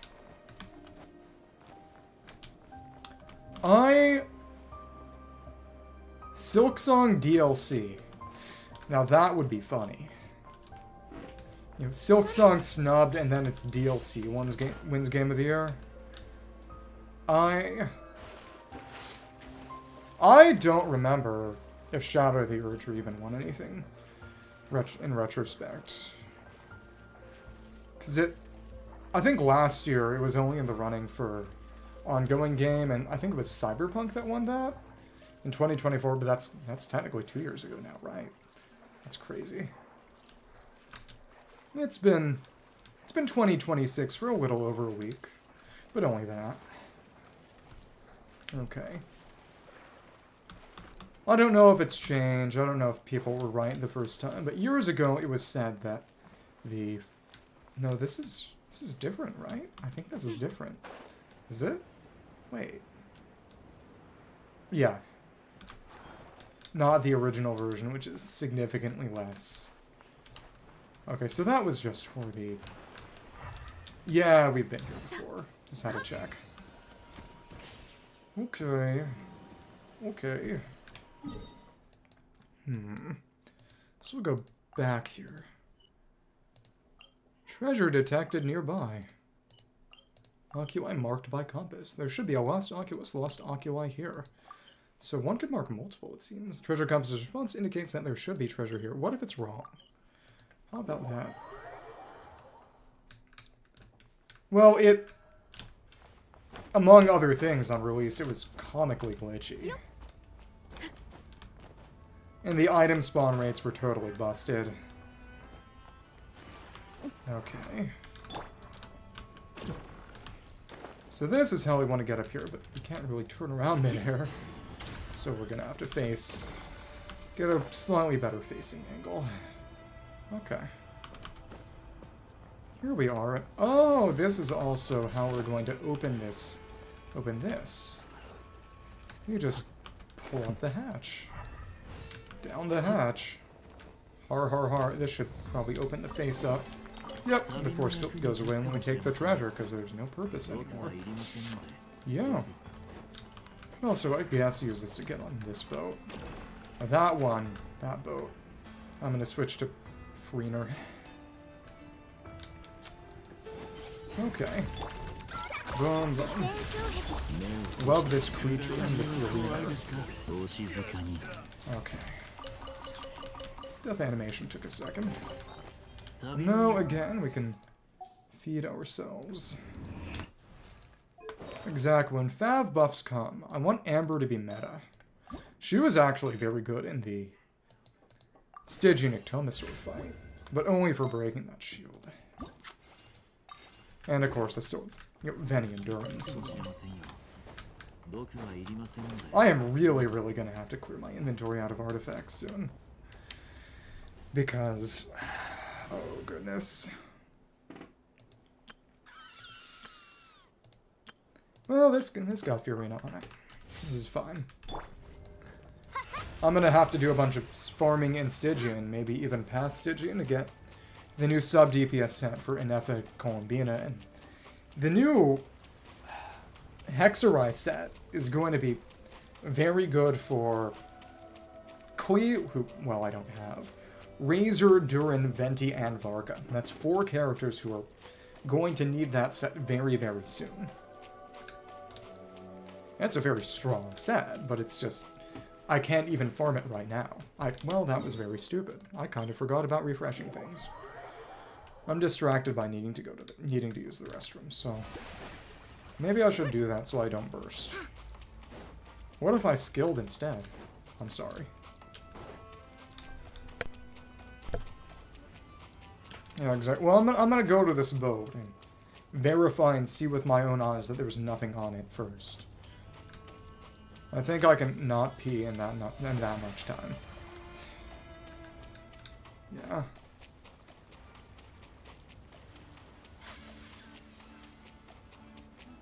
Okay. Sprint over the water, and again, it's completely limitless.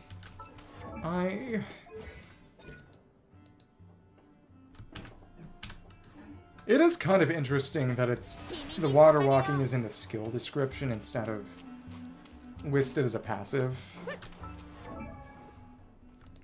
I would, apropos of nothing, I would expect her water walking to be listed as part of that passive that decreases the aberrant cooldown, especially since it's called The Sea is My Stage.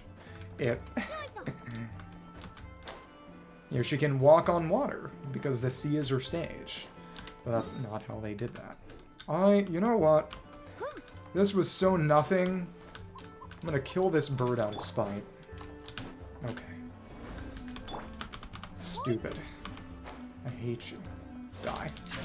Chicken. Oh, foul. Okay, BRP. Poor bird.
back from the bathroom or whatever.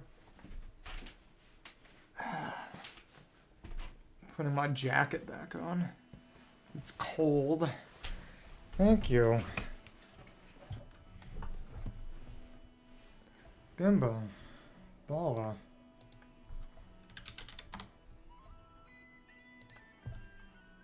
Return of the Ball. Well, let's switch the party back up to our Nod-Krai team. That wasn't it. You can tell how tired I am. But oh, is it because of sports, or are they just arguing?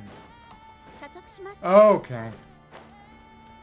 Oh, I mean, that makes... I was gonna ask why they'd be into California sports.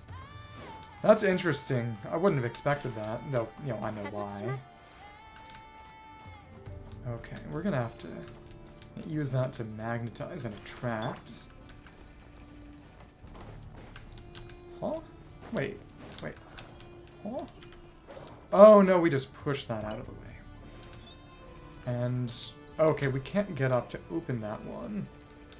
So, okay, now we just magnetize this to open this key door. Okay, cool. That's fine. But to break this side... what's the bot for that one? Oh, no, never mind.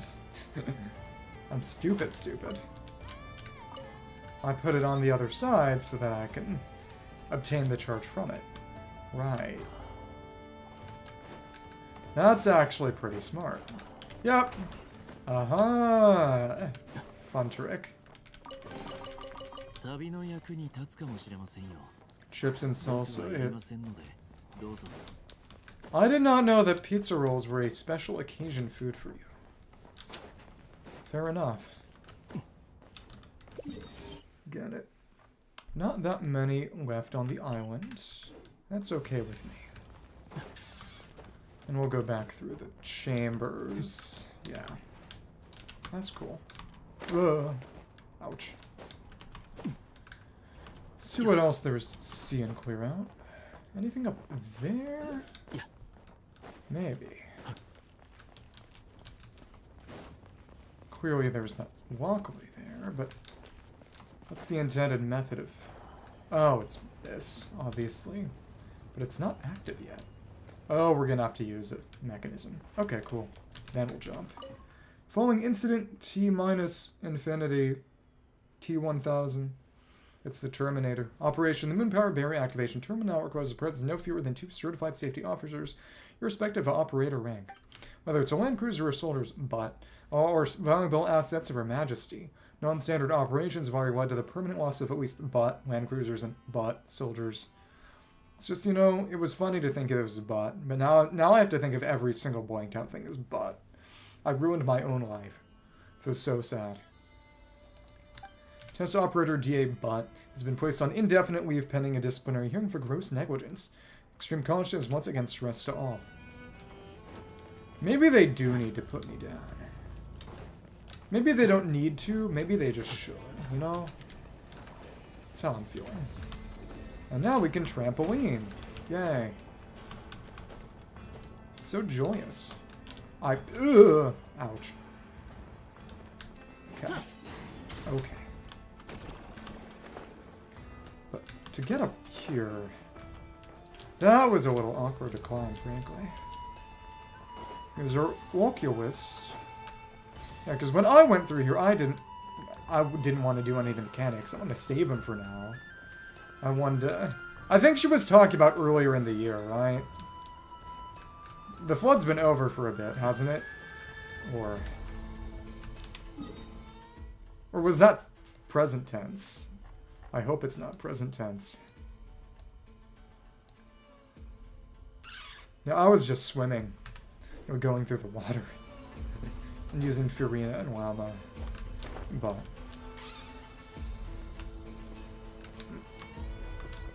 well, for your sake and the sake of You know, Big Ballo and Big Balla. Let's hope that it doesn't flood again. Or that if it does, you can at least play with little speedboats or whatever. Okay.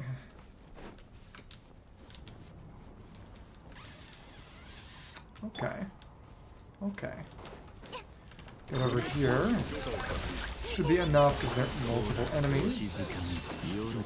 And oh! I was not expecting that to get caught in the AoE, but I'm not complaining. Okay. Here we are. Some more of these. Let's go back inside the laboratory.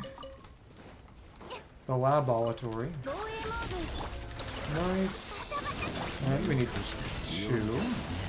And hop up and avoid that hit. And again, I really do feel inclined to retool his artifacts to give him more crit rate sometimes. Because he only deals 4 relevant hits per rotation. And Nefer's crit rate does get, for Lunar Golem, over 100 effectively with Llama's buffs up an Ascendant Gleam on her artifact set. She also doesn't really need that, because she's doing 18 relevant hits per rotation. But for Flynn's, I mean, eventually I'll be able to... Maybe I'll give him... Oh, hello. I mean, that's got some defense. But it's got a lot of attack, too, which Shibai would really not care for. I believe Shibai actually... How those stats work again? She has bonus crit damage and...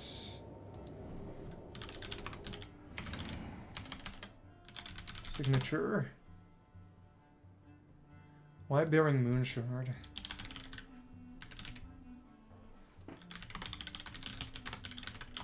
Let me see.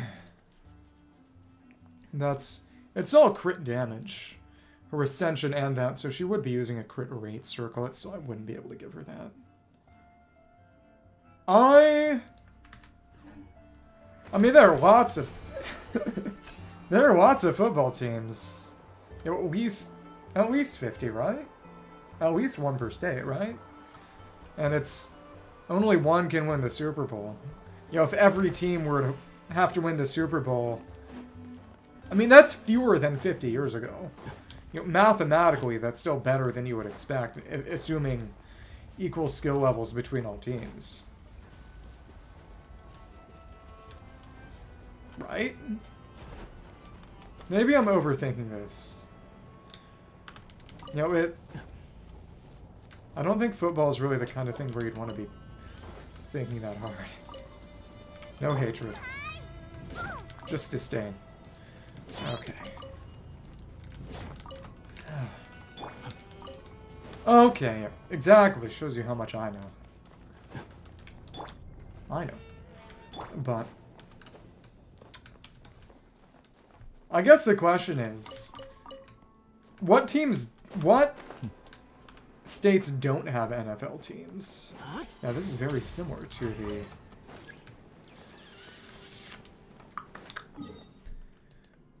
the underground, the training ground for that Landrover too, actually.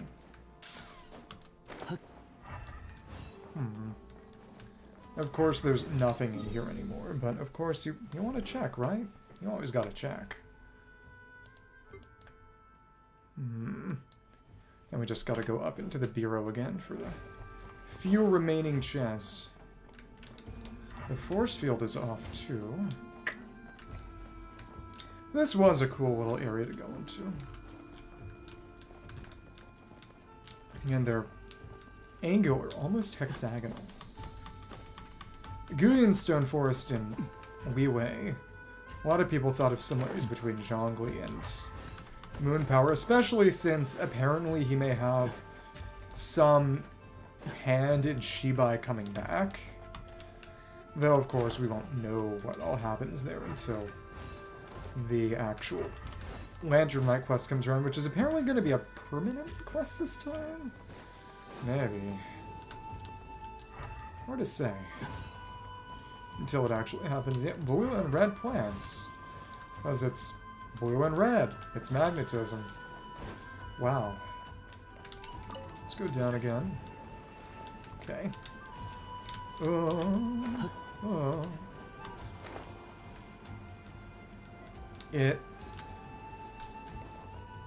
Alabama? Alabama doesn't? That just sounds wrong. But it... Have either of you heard of a TV show called... Well, it's an Apple TV streaming series, so it's a bit less accessible, called Pluribus?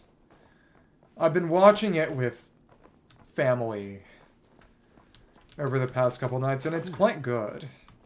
Because the premise is basically that this space virus comes, not Deoxys, for better or worse, and it assimilates all of humanity into a single hive mind. It's very good.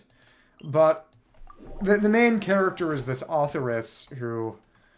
She's a lesbian who writes, like, the definition of Hetzlop, for lack of a better term. It's, you know, not romantasy, it's, you know, historical romance. But it's, you know, it's straight romance, so it's, she doesn't enjoy it and she finds it degrading.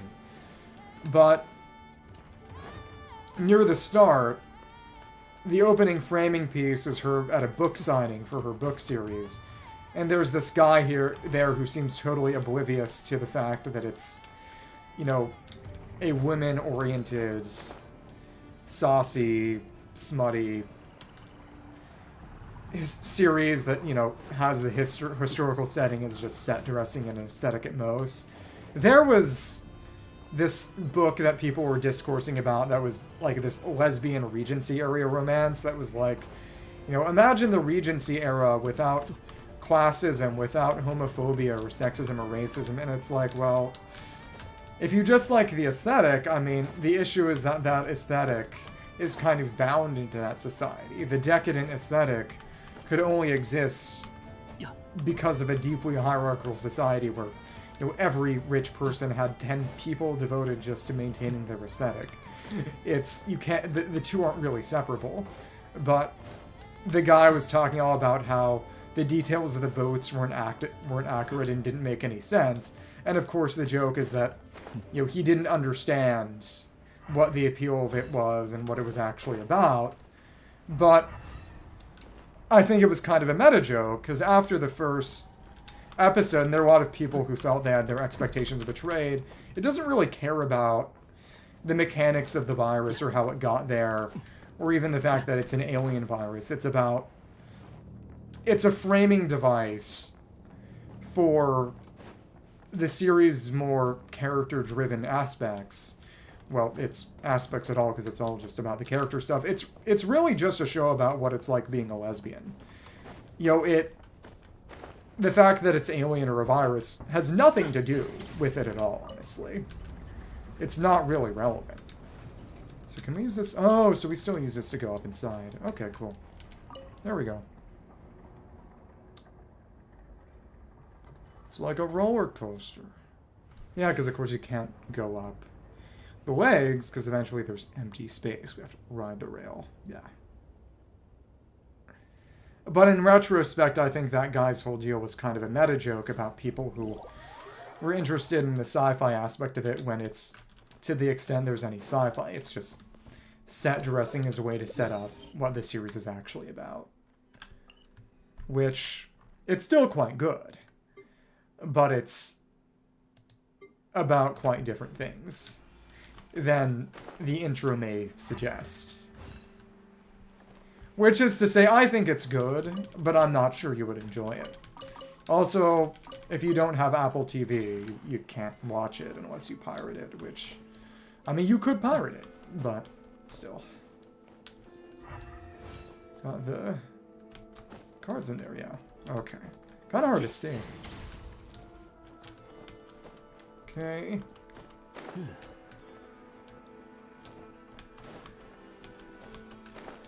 But it's funny because, yeah, it very quickly becomes very obvious that the sort of mind assimilation virus is a metaphor, and, you know, it's not even a metaphor, really. It's just...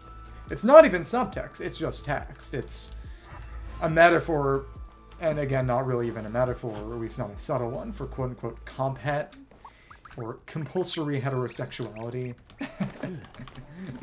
But, you know, it didn't have to be a virus. It didn't have to be alien, even. If it was an Earthborn virus or something purely technological, not biotech, it would have been the same, because it literally doesn't matter for the series. It's not what it's about. And of course, from the start, they have a bit of a self-aware in-joke about that, I believe. So now that we've done the quest, are these guys still going to summon reinforcements? Yeah, they still... The reinforcement mechanic is still here. Interesting. Oh, and they still don't drop anything. So they're completely pointless fights still that you probably prefer to avoid. Okay. Well, there you go.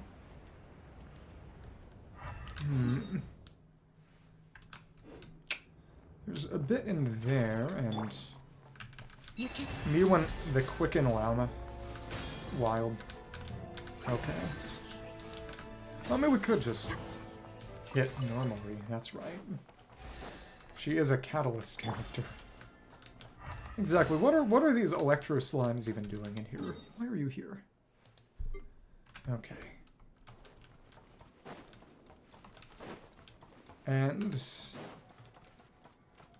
But it's... And this is something that might mean something to you. That, you know, because people were joking that because the virus makes everything, you know, this, you know, totally benign pacifist, that it's basically, you know, reminded them of a Tyranid gene stealer cult from Warhammer 40k, and that it was basically softening up planets for, you know, assimilation and invasion. But again, it's... As things stand, it's doubtful at best that the aliens, if there even really are aliens there, would ever show up. So there were no drops. We got a chest from this. Because it's simply not what the series is concerned with on any level. But... Oh, and I forgot to mention, it's all by Vince Gilligan, the guy who made Breaking Bad. And a lot of people did find it very amusing that, you know, if all people make a show that is literally just about what it's like being a lesbian, it was Vince Gilligan. Okay. But the premise and mechanics are quite interesting. It's just... If you're homophobic, you won't enjoy it. Or if you don't find lesbians interesting in it, you know, inherently in and of themselves, you probably won't like it. And I don't mean like in a straight guy way. I mean like a social theorist kind of way. Okay. It's like thinking lesbians are hot versus thinking lesbians are interesting. Which is probably more perverse, actually. Okay.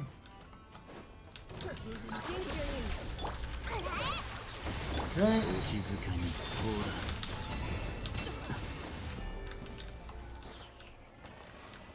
Okay. You know, it's like... I'm gonna get into a tirade in a second, you know. About how I respect lesbians because they have no choice but to define their own existences. You know, it's like... They're complete and utter rejection of social expectation. Which is, you know, like, it's very different from, you know, like, being a stray guy who finds lesbians hot. You know, like I said, it's... Like, if you find it interesting, that's what the show is about. It's not like, ooh, girls kissing. I mean, there are people who say Eurobis, because, again, you know, it's a lesbian. And it's a show about being a lesbian. But it's... And to be frank, I think calling it Yuri is very much a misreading of the situation and a proper misapplication of the term, because it's not like... Because quite frankly, and you know, feel free to get angry at me for this. Oh, we can actually stand on these. Huh.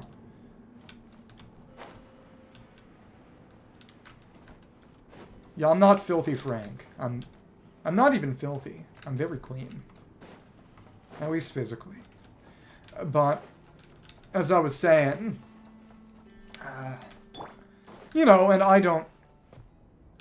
This isn't a criticism as much as it is just a statement of fact, but the entire point, quote-unquote, of yaoi, and to a lesser extent yuri, is that it's, you know, application of heterosexual dynamics and gender roles to a homosexual relationship where it doesn't apply as readily. You know, if you talk to an actual gay couple, you know, usually, and it's kind of changed because everyone gets influenced by media, you know, they're seeing themselves in the mirror. When I was in college, near the tail end, I met this underclassman who was a gay guy who liked yaoi, and I'm like, you do understand that that's not a reflection or meant to be a reflection of what actual gay relationships are like, or at least what they were like before, you know, the water got poisoned. And he was like, yeah, but also, and it's like, I mean, it's like, I'm not the one who's kissing boys, so, you know, let him enjoy his life. But you know what I mean, like, for at least a while, you know, you go to a gay couple and you're like, okay, which one of you is the woman? And they're like, they would probably, like, punch you. But the entire point of yaoi is that, like, it's a gay couple, and one is recognizably the woman. And again, like, the entire point and appeal of that is, I mean, it's for heterosexual women who, you know, I mean, if I was a heterosexual woman, I would be very ambivalent towards relationships towards men for obvious reasons. You know, I think it's probably a bit healthier for a heterosexual woman to be have a healthy fear and have healthy ambivalence towards relationships with men. And there was a lot of discourse regarding Heated Rivalry, you know, the gay hockey book and now TV show, where the showrunner said, you know, because it's true, you know, a lot of the appeal was, you know, romance without women, for women, that deliberately echoed heterosexual dynamics, so that they could enjoy the dynamic without having to worry about, you know, the inherent danger you are in as a woman when you choose to be in a romantic and sexual relationship with a man. And then he got pilloried for it by a lot of people saying, no, it's just because, you know, it's because they're perverts who think boys kissing is hot. And it's like, I mean, they wouldn't like it if they didn't think boys kissing was hot. But it's not meant to be an actual representation of what gay relationship dynamics are like. It's...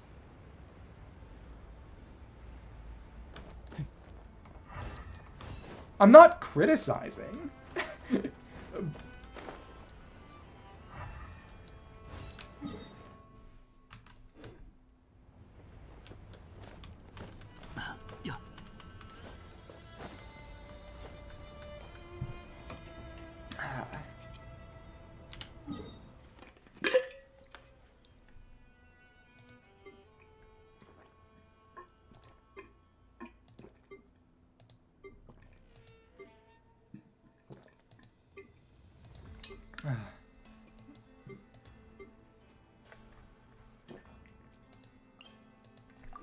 But what I'm trying to say is that there's a massive difference between quote-unquote gay media intended for straight people and quote-unquote gay media intended for actual gay people. You know, because in terms of, for example, manga, you know, manga about gay relationships for gay men is pretty much without exception, it's bara. Which is to say it's, you know, big, kind of chubby, hairy, muscly men. And yaoi, which is intended for, generally speaking, heterosexual women, tends to more approximate heterosexual, stereotypical heterosexual relationship dynamics and have men who are not fat and hairy and chubby and muscly.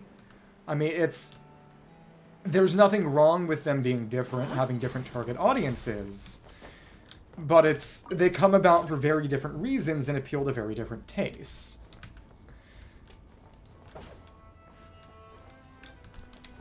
Okay, so that one over there. How am I gonna get there? Because I know that originally that was... I'm gonna try gliding to that. Frankly, Llama would have done it better. I keep forgetting that Llama has her jump and all. It's just, it's not long. But not everyone has to climb. You know, we got Llama, but it's just Llama. Let's go over this way.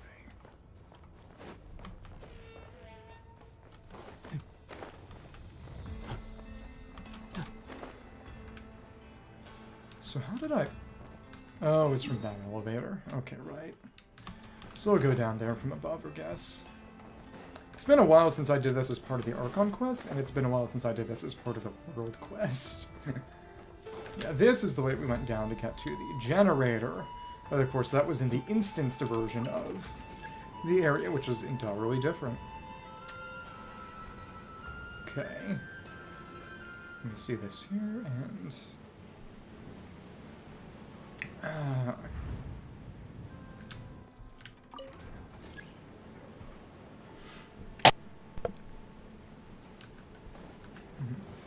Oh, hello! It's lots and lots of you guys. That's something. Okay. That was really rough. Annoying! But we can get some Lunar Charge procs with Vegeta. Maybe I should have actually just bitten the bullet and used Aino's Burst there. That's fine. Okay. And these chests still say showing under elemental sight, but of course you just can't do anything with them. Those are not interactable objects, and this is one we went inside, but not anymore. Still A. Can't read this, because we can't read. This is so sad. Illiteracy is a scourge, you know. Okay. Up there. Okay. No, let's finish you off. There are all of four more chests. Is that just... I think that's just on the rim of the upper dome. Wow. What was this again? Did I even go through here during the quest? I don't remember. Oh no, this is how we got to the other side. Free Wadoshka, I think that was her name. I was gonna say I don't think we'll ever see her again, but she's literally in. Oh. She's in the bar in Nasha Town now, so when I go there to clear out Nasha Town, I guess we'll see her. More or less. Oh well then. Oh, you don't summon reinforcements? That was weird. Okay. Come on. You are just so rank without Lunar Charge. But I just don't want to waste anything. I don't want to waste anything. Already checked this out. Oh, and we can't even engage with the terminal anymore. Huh. Okay. 4 more chests. 4 more chests. Have some bulkhead doors that they don't open. They're not even under elemental sight. Okay. Let me see that here. Interesting.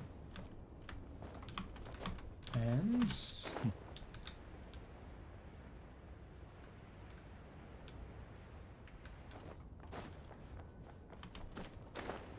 of course, you can either jump there, or you can, in the quest, just move around this way. So I think things will finish out with just fighting Balashko. No, not Balashko, but Raskolnikov. I didn't mean to do... I did not mean to do that. Okay. What kind? What would Battlefield 1 cheats even be? Oh! Yeah, aimbot. That makes sense.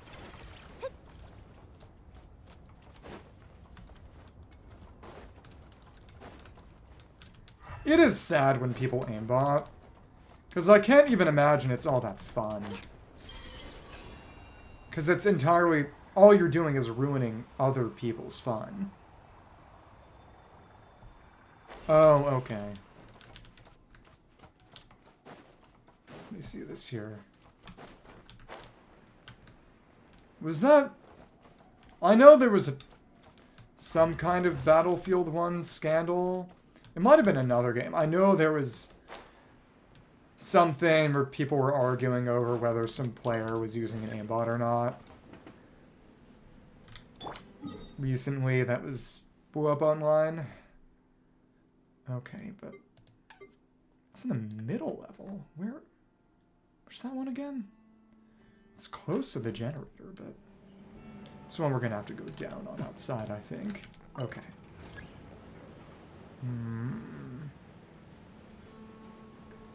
Let me see.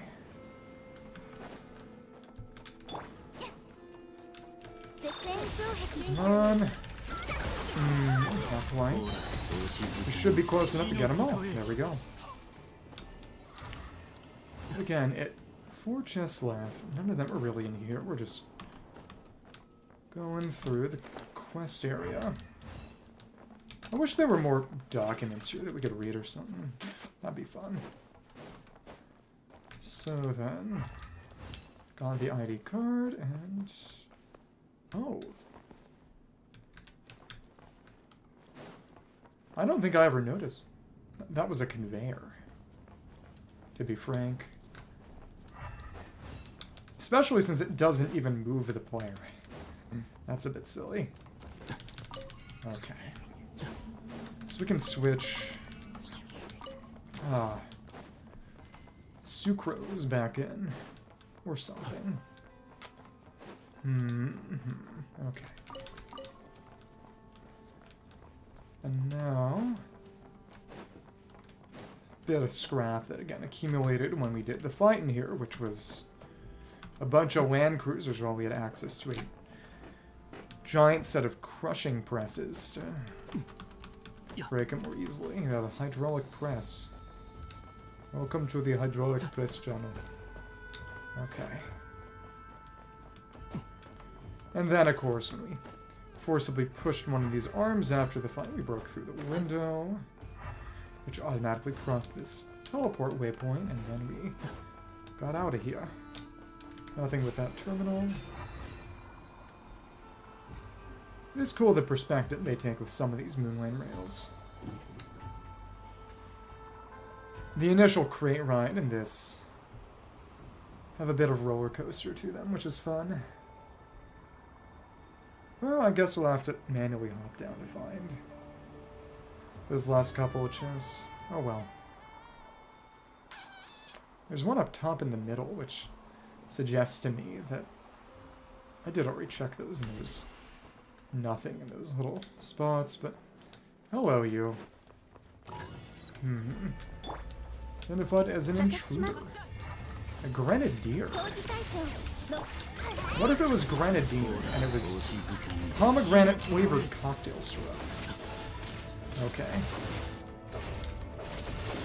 And let me see. No. There we go. Barely. Just in time. They were way too far away for that one. Okay. We cannot interact with this bot anymore to make its terminal move closer. Well, actually, it also just doesn't work anymore because there's no lightning. Can't use that lightning rod to jump anymore. But now the elevator works. That's nice, I guess. We can go and beat up Raskolnikov and then get to the top here for one chest, and then we could just, I guess, hop down the sides? That's fine. Now, some of these, I really don't know how you were meant to find them without having... Well, I guess you could just look off this way, because it is just right here. But without having the compass.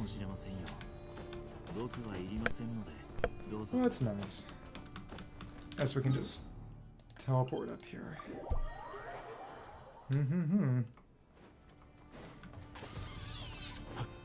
We could use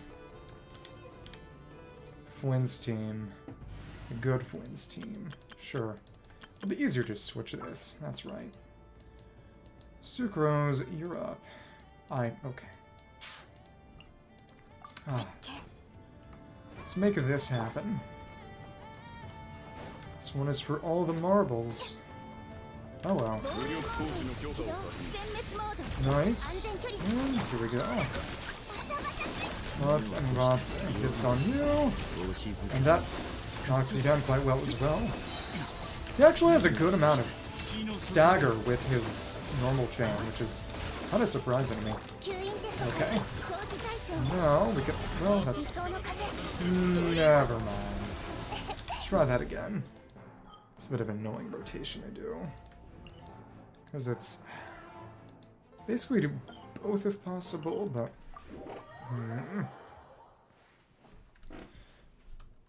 Thank you. Well, actually now Bala has a fund, because that's the Bala fund. Let's try that again. Oh, but that's right too. That's the reason I messed it up, because I know it's supposed to be in that slot. Oops. Exactly. You're so kind. Okay. There's two of these. I guess they kind of expect us me to have a bit more in the way of energy recharge for her. That's okay. Alright. Exactly. Well, finish this up.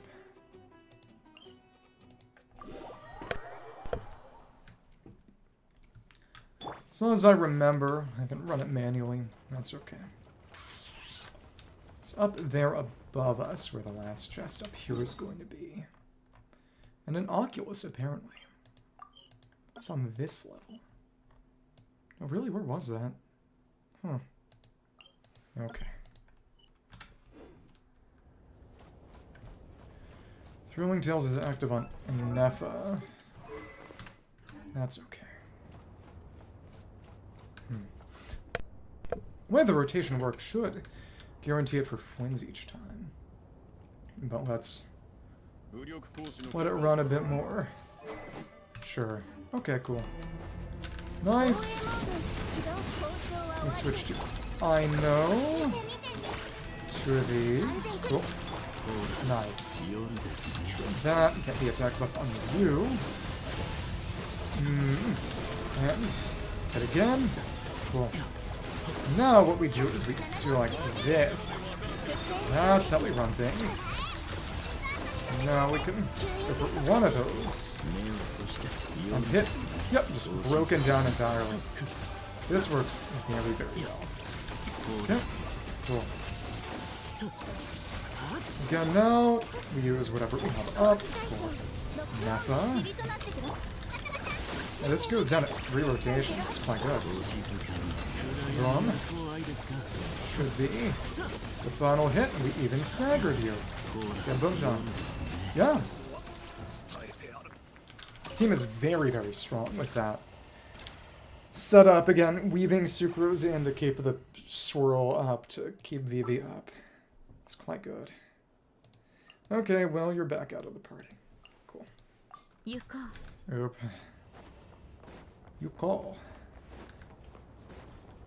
So we already did the puzzles here, but let's beat up these guys for old time's sake. For thoroughness. Again, it's maybe not excessive, but it is a little surprising that even the Mora rocks show up on the compass now. Oh, it's... because it shows how drastic the improvement to the treasure compass was. That it went from showing one chest and only chest to having oculi folded into it, showing multiple, showing all chests in the region, and also showing more chests too. That it... and again, I have complicated feelings about making exploration more streamlined, because of course it is optional, but at the very same time it's optional, but it's also optimal. And it...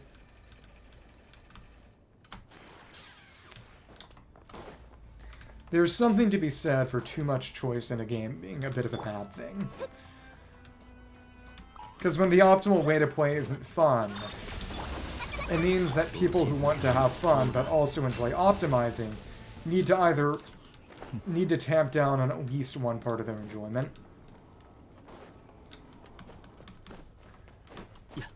And you know, people, usually annoying people, have talked about this. But it is a very fair point in my opinion, that if video games are to be considered art in a meaningful sense,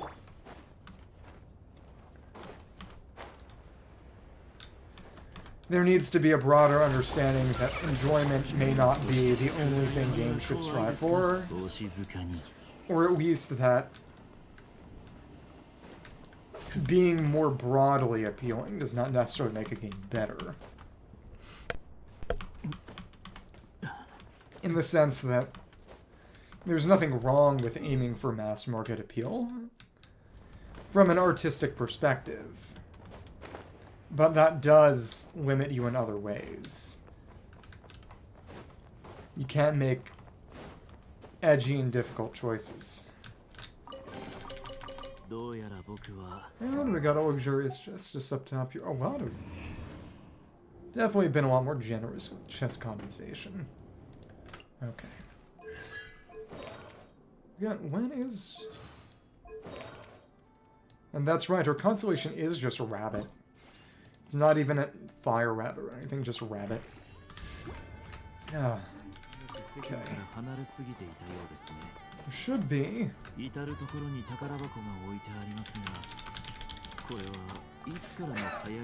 What's that? Okay. And yeah, at the top of the bureau there should be a nice little Oculus, but really? I was gonna say, how are you supposed to get up here? Well, probably to go on the side of this little protrusion. Okay, cool. And this is also a nice way to look out up north to the area added next patch with Pyramida and the pillar and that cliff. And again, the mountains past are, based on what we've seen already, probably mainland Cisnaya. Yeah, well, you can always use Geo Traveler. Okay. I guess that's... yeah. Or... yeah, but nobody right now in Nod-Krai actually has a way to get up there. You've got to use some kind of Geo-Constructor flank. Wow. Okay. Really is retro. Ugh. Vision. That is not a place for that pillar. Annoying. Let's make it as straight out as possible then, and yeah, that almost didn't do it. Now, honestly, what other than Geo Traveler? Because then you can make 2 rocks. The Geo Traveler shell. Or, of course, C1 Zhongli with 2 pillars. But other than that. Okay, so there are 2 more chests in the entirety of Paha Isle. And then we'll have cleared the area out, and then I think I'm going to take a bit of a rest. How about this one in particular, without the compass? How would you know to check this spot out? Okay. Have fun. Ah. Okay, so the last one is just there, right? So we get how? It's about that one, but it's this. Wait. So how am I?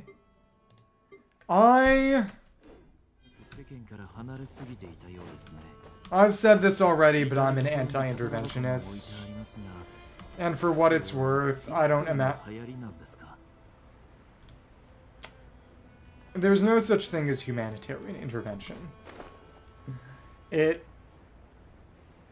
have a lot of more respect for people who want to who are unabashedly admitting that, you know, they want to take over and conquer other countries for purely selfish reasons, because there isn't really any other reason.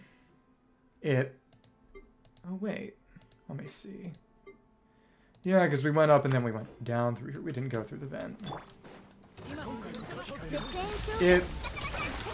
No intervention in Iran that could actually reasonably occur is anything that would make life better for people in Iran.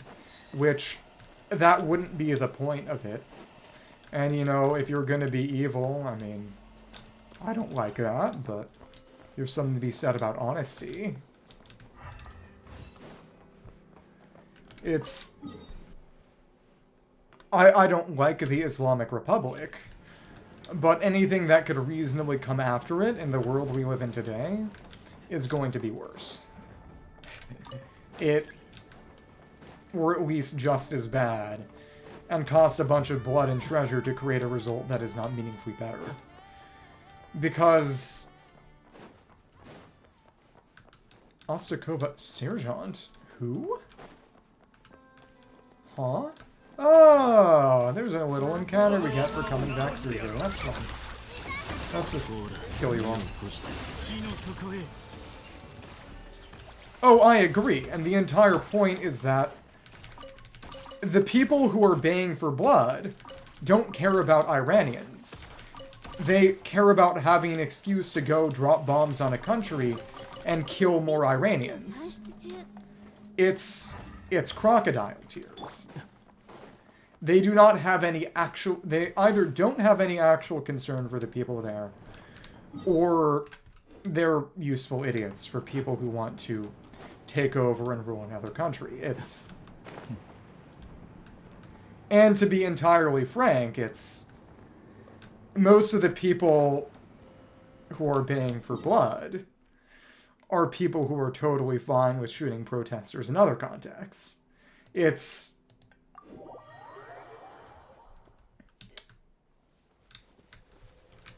And I mean this in a not an offensive way, but for you specifically, I think it's important to be mindful that people are not always honest as to their intentions, as to them, or to the motivations behind a course of action. That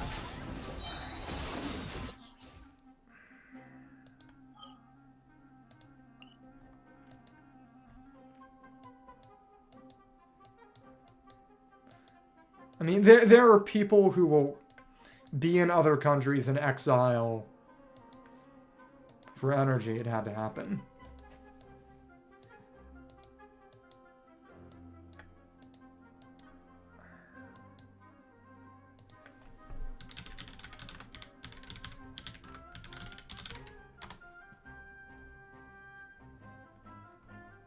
But it's, you know, there was a very infamous, I mean, if you ever heard, you know, the phrase, "my people yearn for freedom," it's like, you know, 7 years ago, there was a very famous post.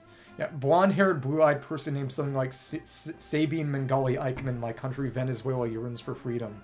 That, you know, the people who are baying for blood, or at least as bad, is the people currently in charge. And if you go in and kill hundreds, thousands of people in that country to do a regime change, and replace them with someone who is at least as bad, but on your side, it's not a moral course of action. Well, sure, but the entire point is that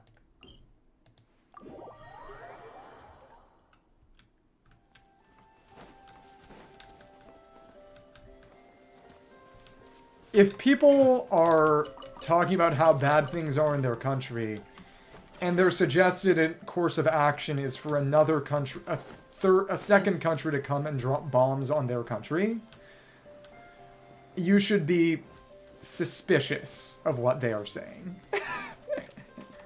It's... Yeah. There's a big difference between having to tend your own garden and saying that we should...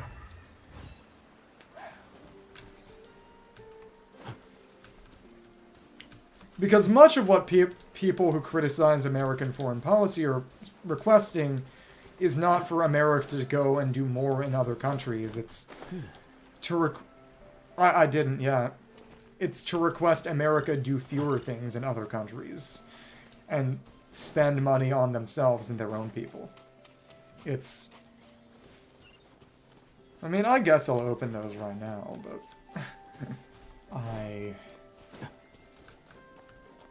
There are 3 more, and I don't know where those 3 are. And I wonder if they may show up in conjunction with... But again, there were supposed to be 3 more, and... Maybe they're with that robot or something, but... I really am not in an energetic enough mood to go and do a bunch of Lempo right now, so... Well, I mean, I imagine it'll happen eventually. It's just, to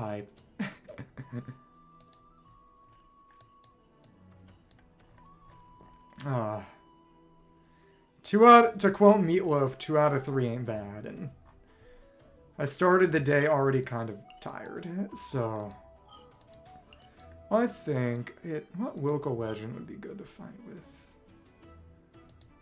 Yeah, I just don't want to do a bunch more exploration right now, even another puzzle.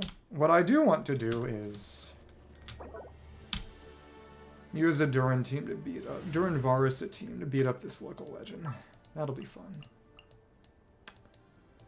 So that's gonna be... It's so nice to be free of the tyranny of Witsith. I don't have to worry about... Oh, goodness. Let me see. Okay. This is good.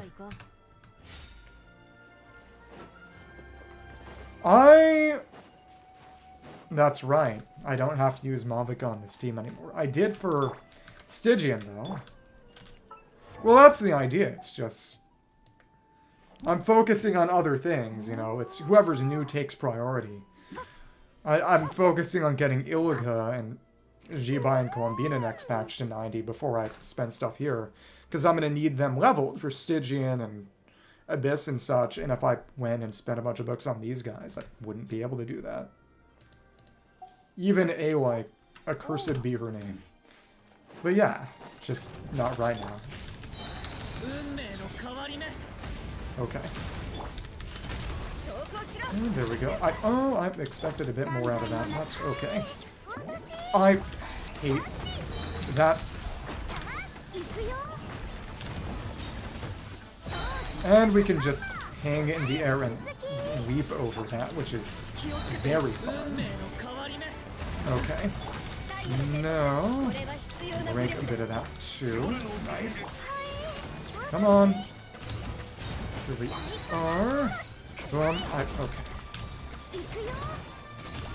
We don't need to be too fast with this. Okay. Okay, come on. Please don't come back. I'll check. I imagine he's got some kind of famous role, but nothing comes to mind for me at the moment. There we go. I will say, it breaks a little more slowly on this team. Or does it? I think it might actually be a little bit faster. But... that was quick. That was just 3 rotations. Well, the issue is that all he has is blunt. It's not that good. He's... Oh! Do you play Wuthering Waves with the Japanese track? Because he was Zhang Liao, you know, one of the 5 men in the whole game. He was Oscalad in Vinland Saga? Oh, he's Bartholomew in Fate. Bartholomew Roberts. Now that I've used him much these days. He's Stark in Freerin and Gabimaru and Hell's Paradise, which was something. that I know was kind of popular relatively recently. But he had a few roles, and people were excited for him to get added to the game eventually. Let's go find the peak real quick. Like that Varsa team. It's fun. Okay. No Bennett, no Mavica Tyrion, no Janssen, which is especially good because of C0 Janssen for me. Which, wait, actually, did I ever get any more Janssen cons? So many characters at this point. No, she is still at C0. Nice. Not really. Actually, if there is one thing, you know what? Let's kill every single one of you guys. One of these dudes or whatever, because... Oh my goodness. Come on. How did we not connect? Whatever. I was trying so hard to just not run the whole rotation. That's fine. Oh, please, come on. Oh, but it's a lot weaker because the actual damage we're dealing to the ward is relevant as opposed to it just being the percentile for plunge. Okay, okay. Yeah, there you go. That's where you knew him from then. Let's heal up a little from the beak. Doda. Okay. Chevy. Oh, we were out of healing. Okay. But since we have to worry about... And the one thing about this team is that you do have to worry, as you don't on older Varsa teams, about location. Not anymore. I don't have time for it anymore. I watched a bunch of Fate shows and... Okay. Okay. What? Instead, that sucked. And English language, Cowboy Bebop, and Samurai Champloo. The former with my father. The latter with both my father and mother, which was funny because she wanted the Japanese culture, whatever. She's, like, technically Japanese. Oh, okay. Isekai Slime. I think they made a game for that recently. Come on, fish. Charge up.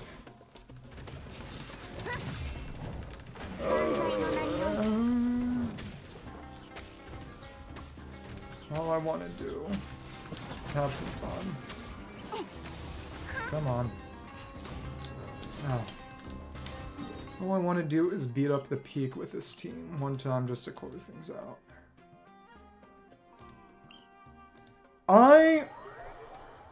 No. I have to, like, be employed and stuff.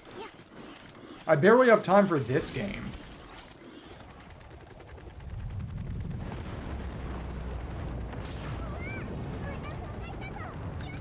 But I think if that became technologically possible, I think we would all have far greater things to worry about. Just my 2 cents. It is nice that Varus is genuinely a very good exploration character, even outside of Valheim. Because of having, even beyond her actual E-dash, just a speed passive. It's good. Hello. Thanks. All those rope, which is nice. Okay. And boom, boom, boom. Cool. And ouch. Dodge. Nice. Okay. I really hate that Axel transmission. Doda. And boom. Boom. Okay. Ouch. Ouch. How many more are we gonna... interesting. Actually have it's still going. Huh, okay. Thanks. I don't think we can get this going before we... Okay, yeah, we can't get this going before we... knock you in, but now we can, yep, break all these rocks and finish out the rotation. Awesome. Cool. Thanks. Ah, abunai. Boom, boom. Now we can get this back up. Not trigger nuts or transmission. Thank you. And okay. Last one. Yeah. Very, very good.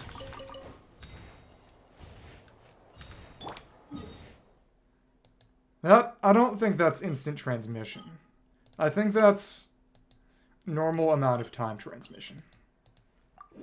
Okay. The fact that the shred is only active on burst. But of course, it's not that he has real problems getting burst energy up, but still. I think I'm just gonna go. I'm gonna kill. There are, I think, 7 weasels, but it's...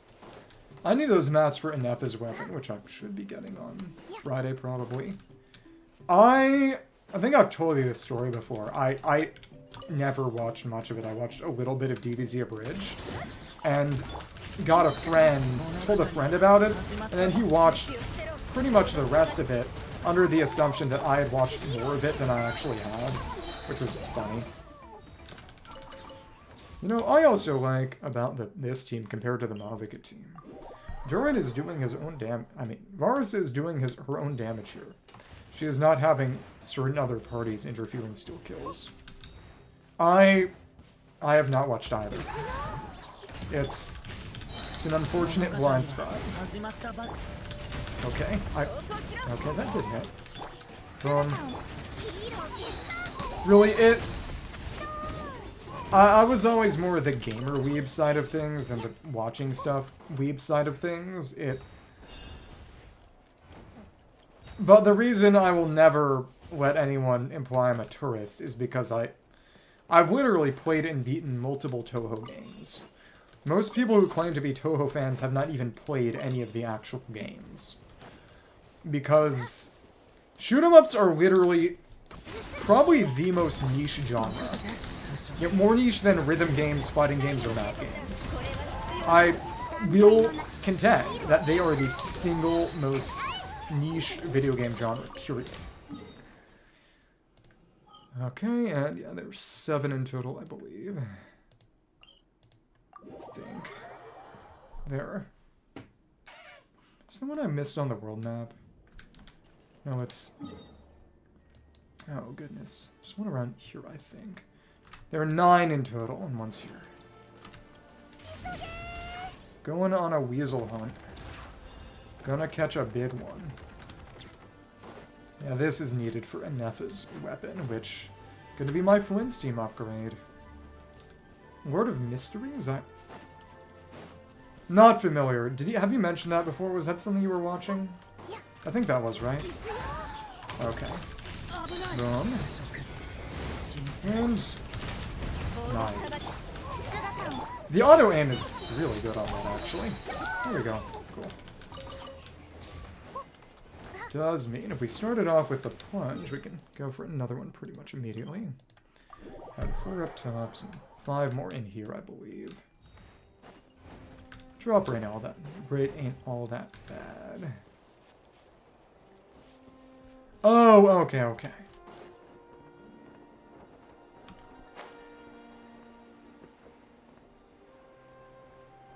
Recently, I guess I should probably read it, but you mention a lot of things. For better or worse, you have a bit more free time than I do. But as I was saying, have you ever heard of Omniscient Reader's Viewpoint?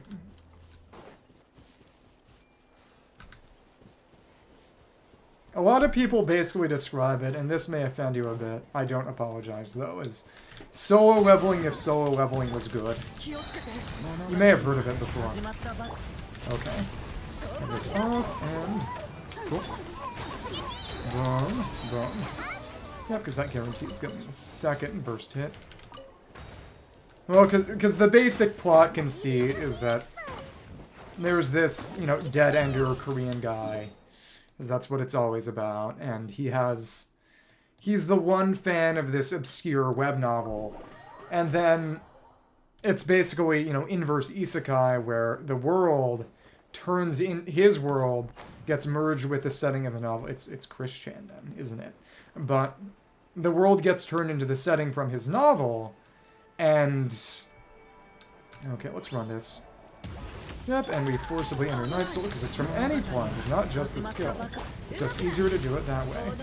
And the main character from his web novel shows up, and his... Oh, oops. Well, that's alright. Not really, though. Oops. Buh. So, and then the final... Well, there are a few more weasels. There's one down here. But...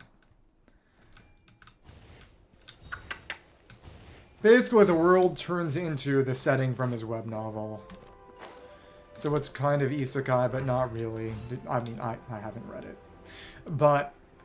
and his goal is basically to use his knowledge of the setting to help out the protagonist and, you know, protect him from misfortune that befell him in the original work, and, you know, change the course of fate. And he's a non-combat protagonist. He's not a fighter.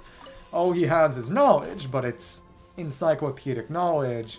You know, he's special, but not because he's the strongest guy, but, you know, in a different kind of way. It's a different kind of power fantasy. And the big thing is, of course, he's not the only relevant character in the entire setting, which is the truck that a lot of people have with solo leveling, that everyone else is irrelevant by design. But, well, it's not a unique concept, I imagine. But, because that is the criticism that a lot of people have of solo leveling, as I'm sure you know, that the entire point of the show is that every other character except the main character is basically irrelevant to things. Which... oh, it's, you know, like the villainous reincarnation stuff.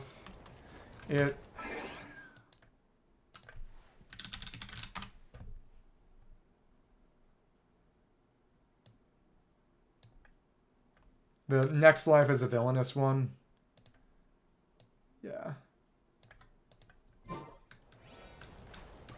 I mean, it's not as if that's a unique concept either, but... okay. This is 2 of them. The second one is going to show up once we... yeah. Cool. Boom, boom, and... yep. Another one comes down, please. Okay, there we go.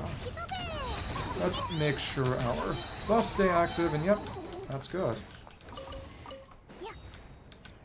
It's definitely a little overtuned. Did all the drops fall in the lava?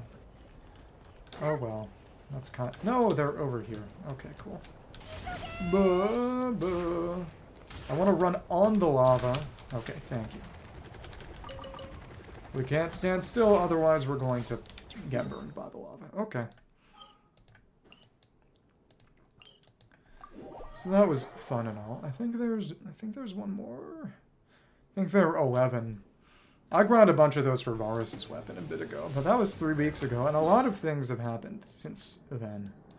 Unfortunately. Right, the last one was here. Okay, cool.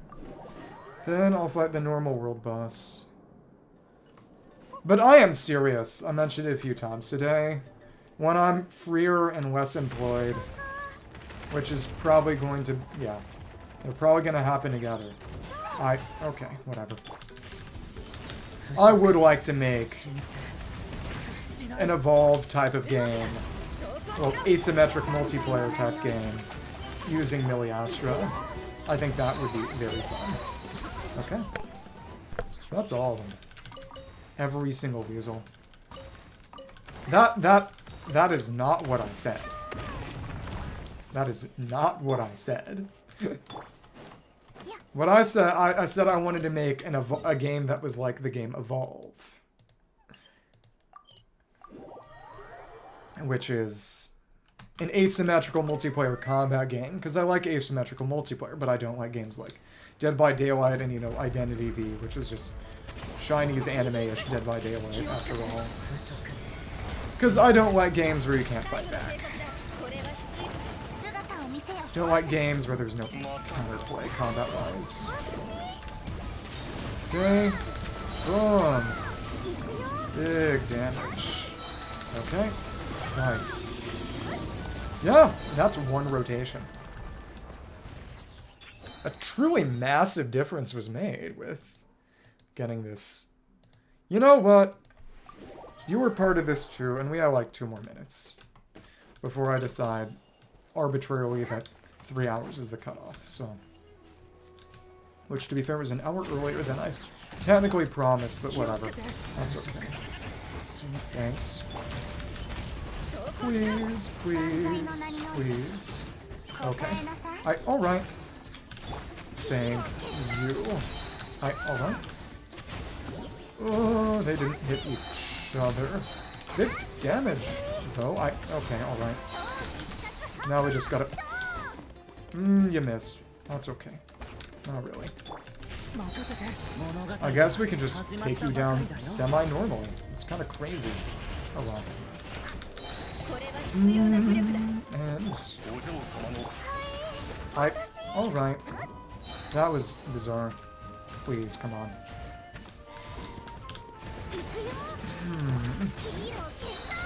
Can we start? HP is actually fine, honestly.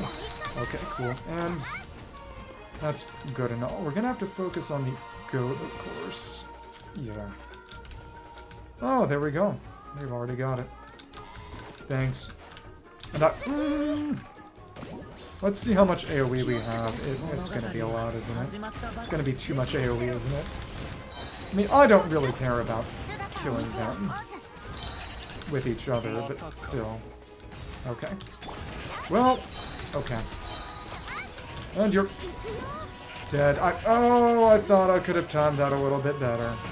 Oh well. That's okay. You know what? Let's have more fun. Let's just finish this fight using everything other than Darcy. I think that's okay too. Yeah. Thank you. I was gonna say Fischl, but really Chevy and Duran. Okay, so that's a decent amount of things accomplished, I think. Oh. I'm gonna call it today because we got done with Paha and I'm just conked. Utterly drained.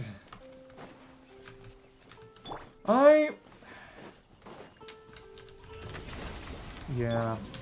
Thank you, Bala. I'll just regenerate our energy first. Hey, what about me? You want me to starve? Actually, don't answer that question. Okay.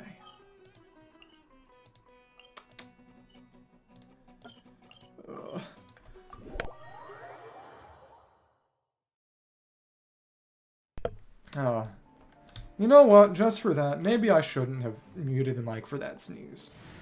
Maybe you should have sort of heard that sneeze and gotten startled. But yeah, that's all good. So by the time I get Bina, Duran should probably be it. Phased out of the party. I mean, in the end, it's not a huge deal. But yeah.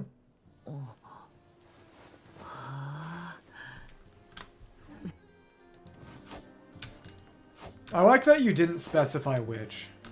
So in other words, I'm going to do it in Spanish next time, so good luck. The ball español. See ya.